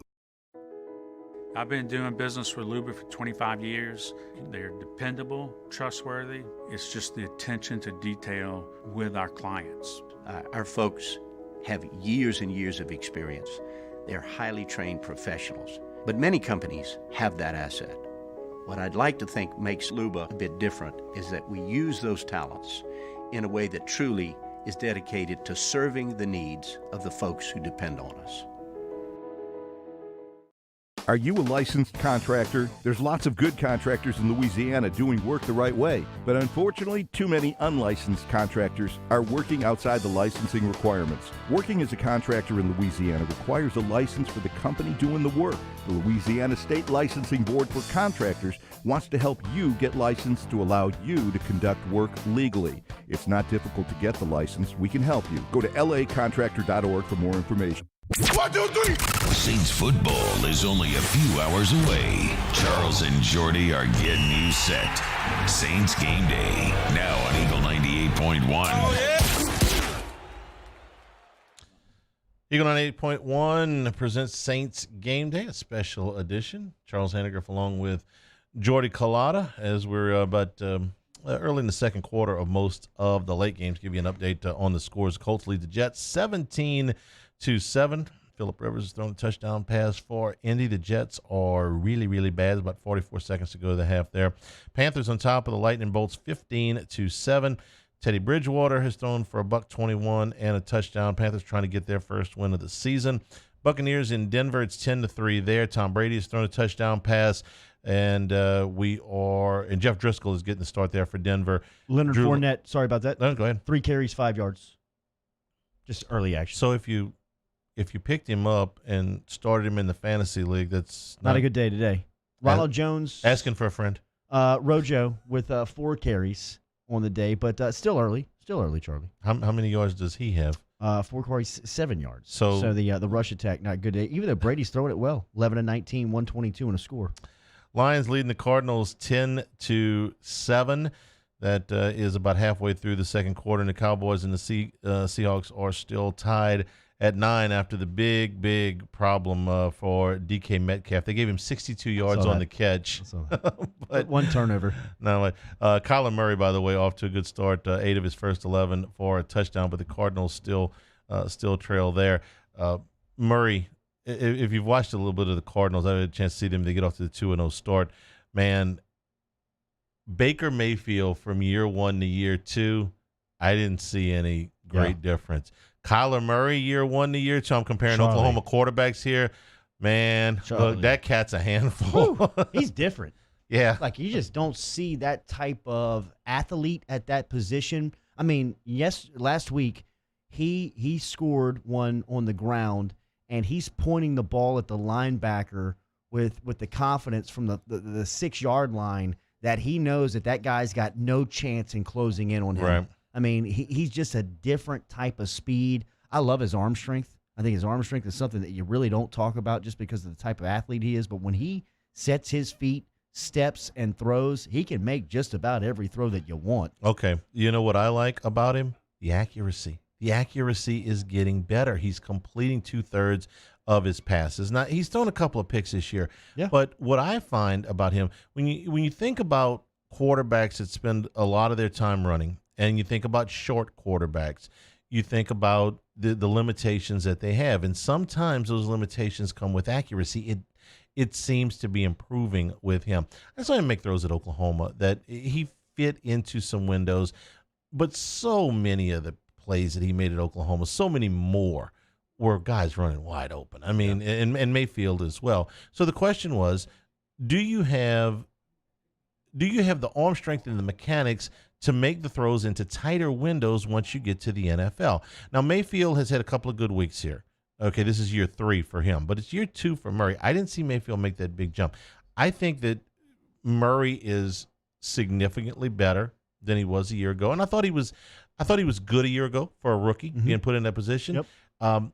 Starting every game. And then, oh, by the way, you went out and got him DeAndre Hopkins. Exactly. I mean, could the Cardinals have run to the phone to send that into the NFL office that trade any faster than they did? It's probably like the Bidwells were probably like, Bill O'Brien wants to give us DeAndre Hopkins for David Johnson. Send the jet for free. I mean, get him over here as fast as possible. How many draft Hopkins choices today, do you want? 4 catches, 56 yards. Last week, 13 catches on the day. That's something that's pretty impressive too. It's one thing to go get him. I mean, the Browns went and got Odell, but the chemistry just never prospered between Mayfield and Beckham, who's considered one of these high-end number 1 wideouts. Hopkins they deal for him late in the summer, get him in here in the fall, and it looks like over the first 2 weeks, now into the third week, these guys have instant chemistry. So, they've done a really good job. Cliff Kingsbury's been surprising in this spot for me. I mean, just being able to adapt to this position. I mean, we saw him at the offensive court up until this point. I thought his most impressive stint as a coach was the OC in Texas A&M and what he did with Manziel. I mean, he failed miserably in Lubbock at his school at Texas Tech, and then he gets this chance in the NFL where people are looking around, scratching their head, saying, "Hold up, who? Why?" Right? And he brings in Kyler Murray, and now they have a relationship of a young quarterback, a young coach that is very appealing to not only, like people that talk about it like you and I got to imagine like people in the league who are free agents and guys that are looking to move say, you know what, Arizona looks like they got it going on at this point. Top 4 receivers in the league the last 4 years. I'm going to give them to you in my estimation. Michael Thomas, Julio Jones, Antonio Brown, and DeAndre Hopkins. Absolutely. Now, Brown's a whole different case. So let's just say. On the field. Yes. So the other 3 guys are never going to be traded, right? Yeah. You never trade them. I read something this morning. DJ LeMahieu is going to win the American League batting title today. Today's the last day of the regular season. He's going to become the first player to win it in the American League and the National League. Yeah. And they asked Don Mattingly, who won the 1984 batting title with the Yankees, what he thought about that. He goes, there's a reason that nobody's ever won it in both leagues. Y'all know what it is, right? Like, what? He says, if you win the batting title, they don't trade you to the other league. You never move. He says now with free agency, you move. Right. So you're DeAndre Hopkins. You're a top 4 receiver in the league. You don't get traded. I mean, you're not even on the block. People call you and say, hey, what do you want for Hopkins? You hang up the phone. Right. It's not even. You laugh him off the phone. Right. You hang up the phone. You don't even take the call. That's what was just still mind-boggling to me about them. Seattle back with the ball. Can't imagine, and Russell Wilson going to be sacked there around midfield, so they got to punt it back to Dallas. Still 9-9, although there's a flag on the play. Watching Russell Wilson play the first 2 weeks of the season, you get, at least I do, this is the year that he wins the MVP if he stays upright and all that stuff, because you've got the combination of a quarterback that's got great physical skills. And when I talk about physical skills, about the ability to drop the ball in anywhere he needs to make every throw. I don't care how tall he is. And he has gotten all of the experience that he needs. Okay, so if you're watching along with us on YouTube, you can see what I'm doing here. But your physical ability declines, your mental ability expands. This is for every player in the league. And when you get to that mesh where they equal each Jordan, other. 96, 97, 98. Yeah. When your experience level is at the highest point, where your physical level has not yet declined to the point where it's below it, this is defined as your prime. This is Russell Wilson's prime. Yeah, it is. Why hasn't he gotten an MVP vote yet? There's a reason for that, too. They don't vote on it like they vote in baseball and basketball, where you could vote first, second, third, fourth, whatever. In the NFL, the MVP voters get one vote, and that's it. You vote for whoever you think is the MVP, and that's it. You don't rank the candidates. So how could you vote against Lamar Jackson last year or Patrick Mahomes the year before? And Wilson would have been, very highly thought of in both of those years, but Mahomes had a historic year, and then Jackson almost one-upped him last year. That's why he doesn't have And his an name MVP was vote. always circulating there. Those guys were far and away the MVP or thought of to be the overwhelming Yes. MVP, but Wilson's name kept hovering around the conversation. He would have been in the top 3. Sure. But they don't vote like that. It's all or nothing on the deal. So Seattle with a drive that got extended because of the penalty. They're now into Cowboy territory. And Wilson reminds me a lot, or I should say Murray reminds me a lot of the prospect of Wilson. He seems like he is this elite athlete that can throw the football and has learned how to throw it with accuracy, right? I mean, you're looking at Murray, who is a dual sport draft pick. If I'm not correct, if I'm not wrong, I believe Russell Wilson was drafted by the Texas Rangers. He was. Coming out of Wisconsin. The second baseman. That's the whole reason he left NC State. They wouldn't let him play baseball. Right. So, I mean, you're talking about these guys who have this athleticism that translates into the NFL, and they've developed into these passers that if you give them time, or they can even recreate a pocket by their athleticism, set up their feet, and make any pass. Murray seems like as if you're looking for a comp in today's NFL, it would be Wilson. Here's the difference I see, and as soon as we're bragging on him, he throws an interception down by the goal line. The difference I see between the two is that Wilson has instincts to evade a pass rush that very much belie his actual physical speed. If you lined up Kyler Murray and Russell Wilson, and not now, it wouldn't be fair because Murray's much younger than him, but if you lined up Russell Wilson on the best 40 he's ever run and Kyler Murray on the best 40 he's ever run, Murray take him by about 4 yards, Sure. okay? But Wilson has the ability to feel pressure as well as any quarterback going. It's why for years he was able to run. He was infuriating to play against. He just touched up the Saints so many times where he would slide and he would run and be just like, hit him! Yeah, right. And you couldn't get Right. to him because he knew exactly where everybody Or was. get so low and get out of a sack. Yes, exactly. Murray doesn't feel pressure as Yes. well as Wilson does, but it doesn't matter right now because he can outrun everybody. Right. He's so fast. You catch who this flag is on as we Not yet. 7.5 minutes to go. We'll tell you about that when we get back as we're walking you right into Saints pregame. Saints and the Packers tonight. This is Saints Game Day, Eagle 98.1. Started making beer at home and immediately fell in love with it. After like the day of my first batch of brewing, I was already thinking, can I do this for a living? Oh yeah, obsessed with it. He was totally consumed by it, and then looked at me one day and told me I was put on this earth to brew beer. And I was like, wow, that is such a bold statement. And if you can say that about anything, then you need to follow your dream and do it.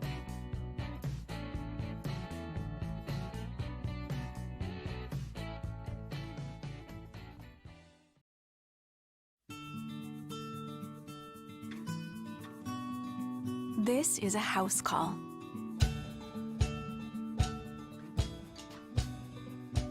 This is a test result. This is a prescription refill. This isn't just more convenient care, it's more advanced care. This is innovating healthcare. Start your virtual visit today at Auctioner Health. Oh, hey, what's up? It's Big D and Bubba, 100.7 The Tiger Morning Show. We'd love for you to join us every weekday, 4 a.m. till 9 a.m. Yeah, everything you want in a show. Country music. We got laughs. We got celebrity in-studio guests. We just need you. Join us every weekday morning, 4 a.m. to 9 a.m., right where it all started. That's right. Louisiana's country station, 100.7 The Tiger.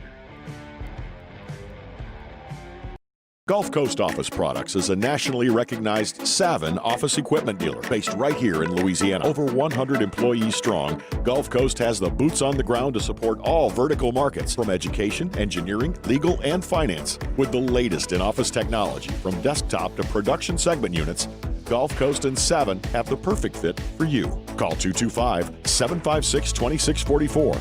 That's 756-2644 for Gulf Coast Office Products. At All-Star Toyota, you get it all. If you're in the market for an all-new Toyota vehicle, come see our friendly and knowledgeable sales team at All-Star Toyota. Located in Baton Rouge at the corner of Airline and Goodwood, we've been serving our community since 2005 by offering a large selection of new Toyota cars, trucks, and SUVs. Get behind the wheel of your dream car and take a test drive at All Star Toyota today. Service Mastery Elite create clean, disinfected work environments. As a local business, we take pride in serving the New Orleans and Baton Rouge areas. Our cleaning protocols follow CDC and OSHA standards for healthcare settings, offices, senior living, restaurants, and industrial plants. Contact Service Mastery Elite to get your operation ready for reopening with germ disinfection cleaning.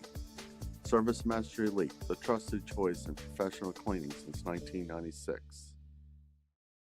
Gulf Coast Bank and Trust is a local bank with a straightforward philosophy. It's about doing the right thing for our customers. Participating in our community with annual local fundraisers, offering individual attention in a modern banking atmosphere with a trusted local company. Gulf Coast Bank invested in technology with a local touch, giving our customers the power to bank anywhere, anytime. We're building relationships through personal service as the bank that cares about you. Gulf Coast Bank and Trust, the bank that cares about you. Here at the Big Squeezy, we continue to serve the Baton Rouge and Southeast Louisiana areas during these troubling times. We are dedicated to providing you healthy food items to help you live your best life. From our cold-pressed juices to our delicious smoothies, let the Big Squeezy keep you going. Stay active, stay happy, and let us help you stay healthy. Visit us at our locations and also inside of Alexander's and Mathern's grocery stores or online. Saints Game Day. Let's go now. You fired the first shot. Let's go. Eagle 98.1. Saints Day Game Day brought to you in part by Supreme Rice, SupremeRice.com out of Crowley, Louisiana. Since the 1930s, support our Louisiana farmers. We always do.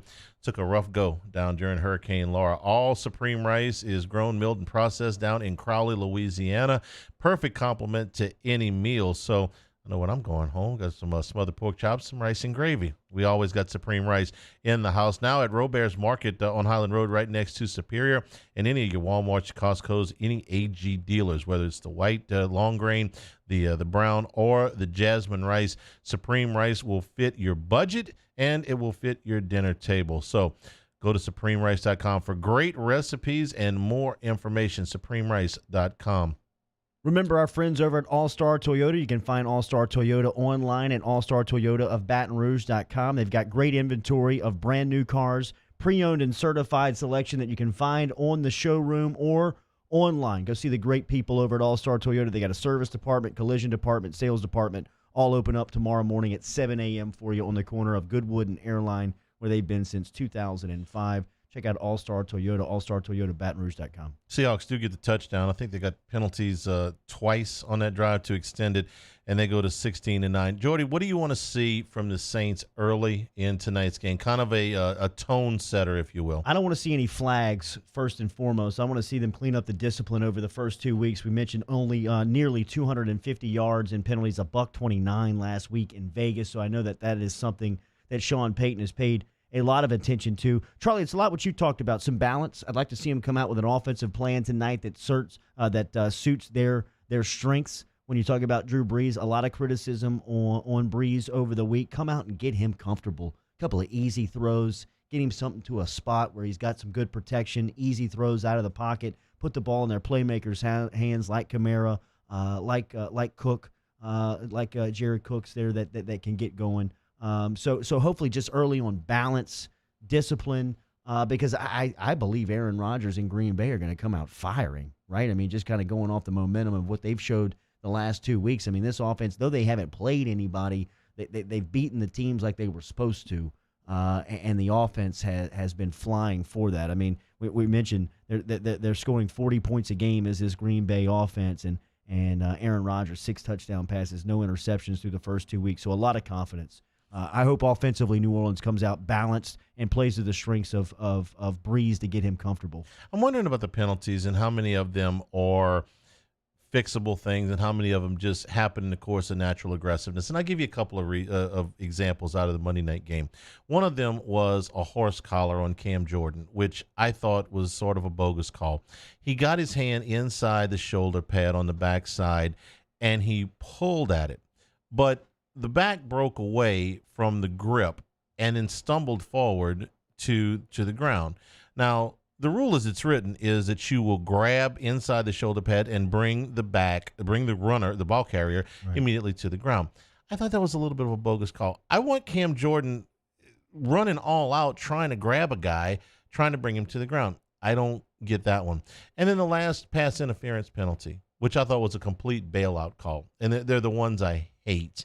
And, Ryan Clark brought it up, I think, on ESPN on the Monday night follow-up with Scott Van Pelt. He said, you throw that ball hoping to get that call.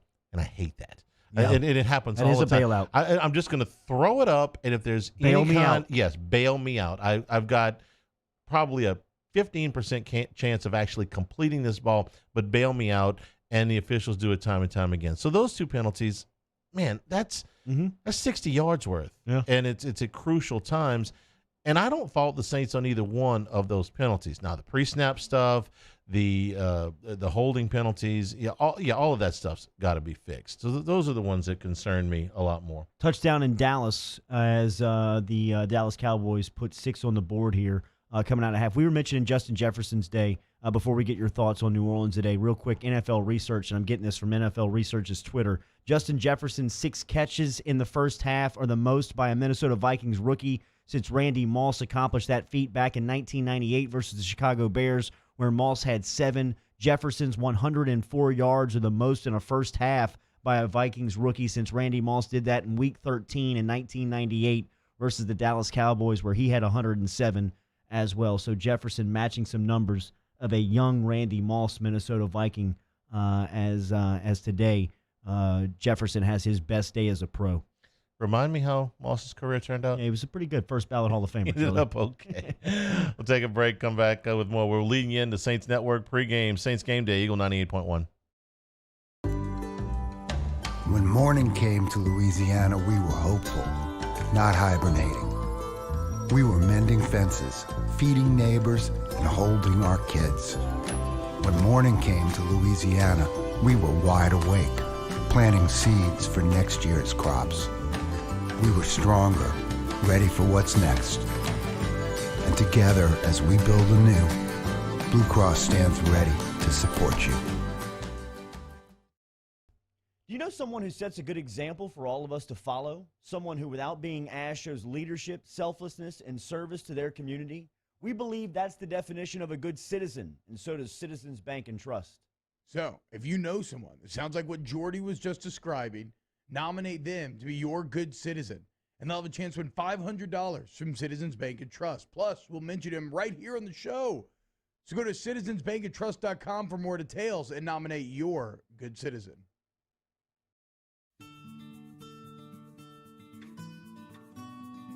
This is a house call. This is a follow-up appointment.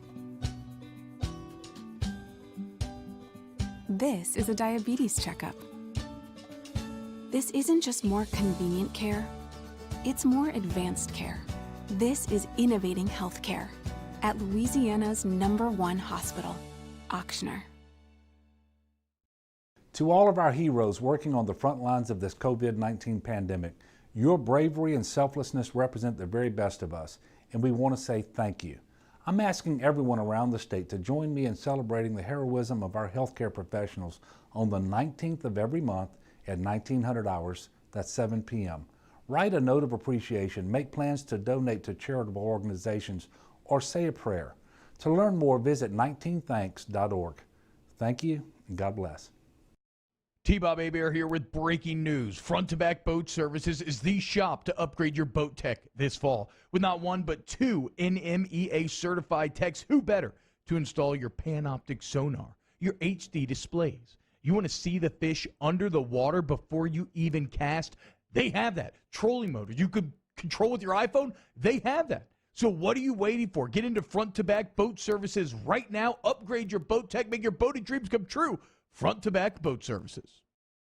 Gulf Coast Bank and Trust is a local bank with a straightforward philosophy. It's about doing the right thing for our customers. Participating in our community with annual local fundraisers, offering individual attention in a modern banking atmosphere with a trusted local company. Gulf Coast Bank invested in technology with a local touch, giving our customers the power to bank anywhere, anytime. We're building relationships through personal service as the bank that cares about you. Gulf Coast Bank and Trust, the bank that cares about you.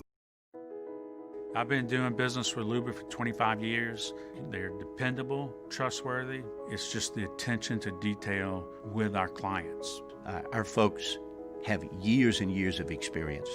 They're highly trained professionals. But many companies have that asset.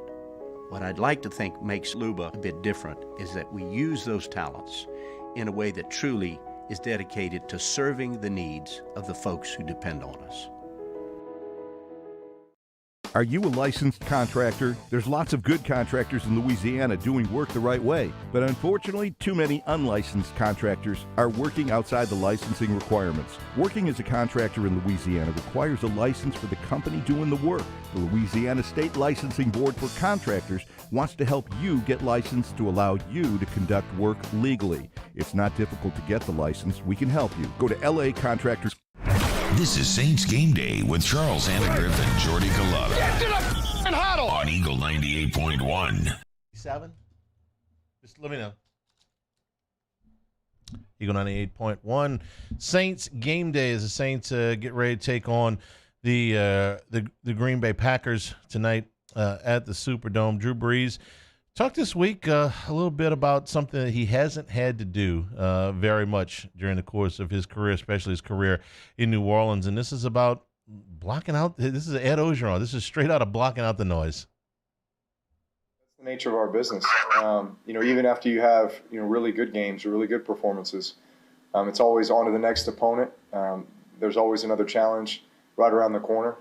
Week in and week out, you really have to put together your best efforts in order to win in this league. It's tough to win. You have to execute at a very high level. And listen, we're used to doing that. Obviously there's those moments, there's those games that you have where obviously it's not clicking, or for whatever reason, you walked away from it saying, we can be much better than that, and you just get back to work and you put together a game plan that everybody feels very confident with, and then you go into the next game, feeling like, man, we've done everything we can to put ourselves in the best position to succeed. If anybody can shake off a bad performance and come back, it's Drew Brees. We've seen him do it before. Saints haven't lost back-to-back regular season games since 2017. That's going back to the first 2 weeks of 2017. Jordy, you and I were talking during the break about the line. If you watched these two teams, put generic uniforms on them, okay, just regular old generic blue and red. Yeah, blue and red uniforms, and said, watch these two teams, play these two games, and then set a point spread. You would have the Green Bay Packers as about a 10-point favorite in this game. And look, home field makes a huge amount of difference in normal years.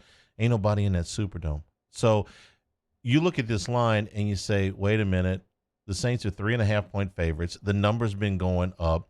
Based on what we've seen, this doesn't make any sense. And every time you say this doesn't make any sense to Vegas, Vegas laughs at you and takes your money. So you tell me. They know better than anybody, it seems like, and they always crush these numbers. But what I would wonder, and this is what I wondered aloud on Tuesday morning, Charlie, is that I've been told by so many people that cover this team on a day-in, day-out basis that this could be their best roster that they've had during this golden run since this last 10, 15 year. 2013 stands out. 2011 stands out. Those two rosters, obviously the 2009 Super Bowl team.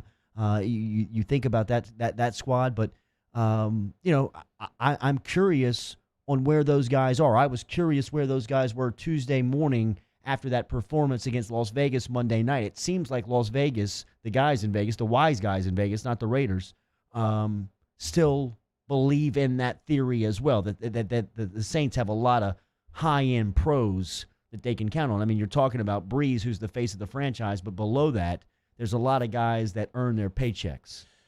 I respect everybody that covers the team. You count on a lot of the same people that I do. I do. And I would say to you that in their defense, they are not being able to they are not being allowed to cover the team in a normal manner because of because of COVID.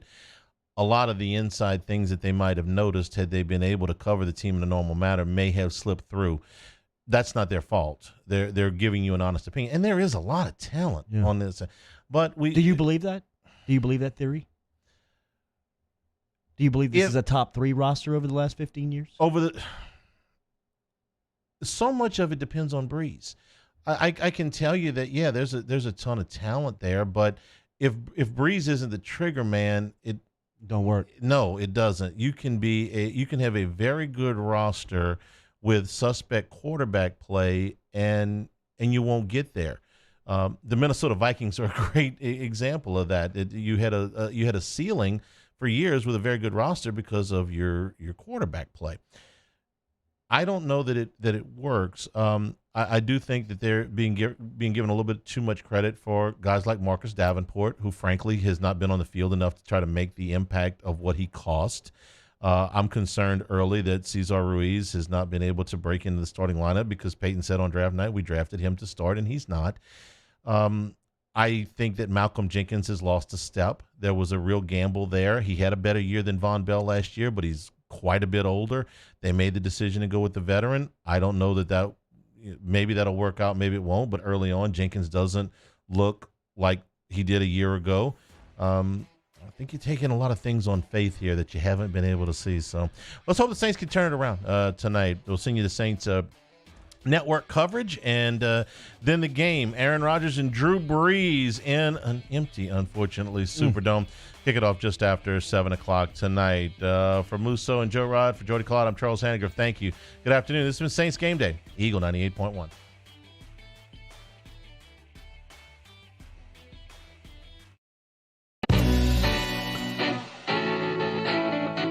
Started making beer at home and immediately fell in love with it. After like the day of my first batch of brewing, I was already thinking, can I do this for a living? Oh yeah, obsessed with it.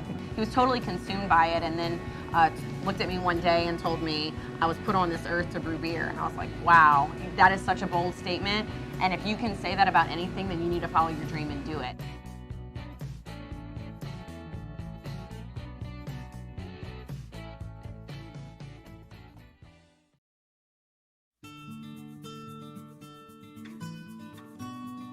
This is a house call.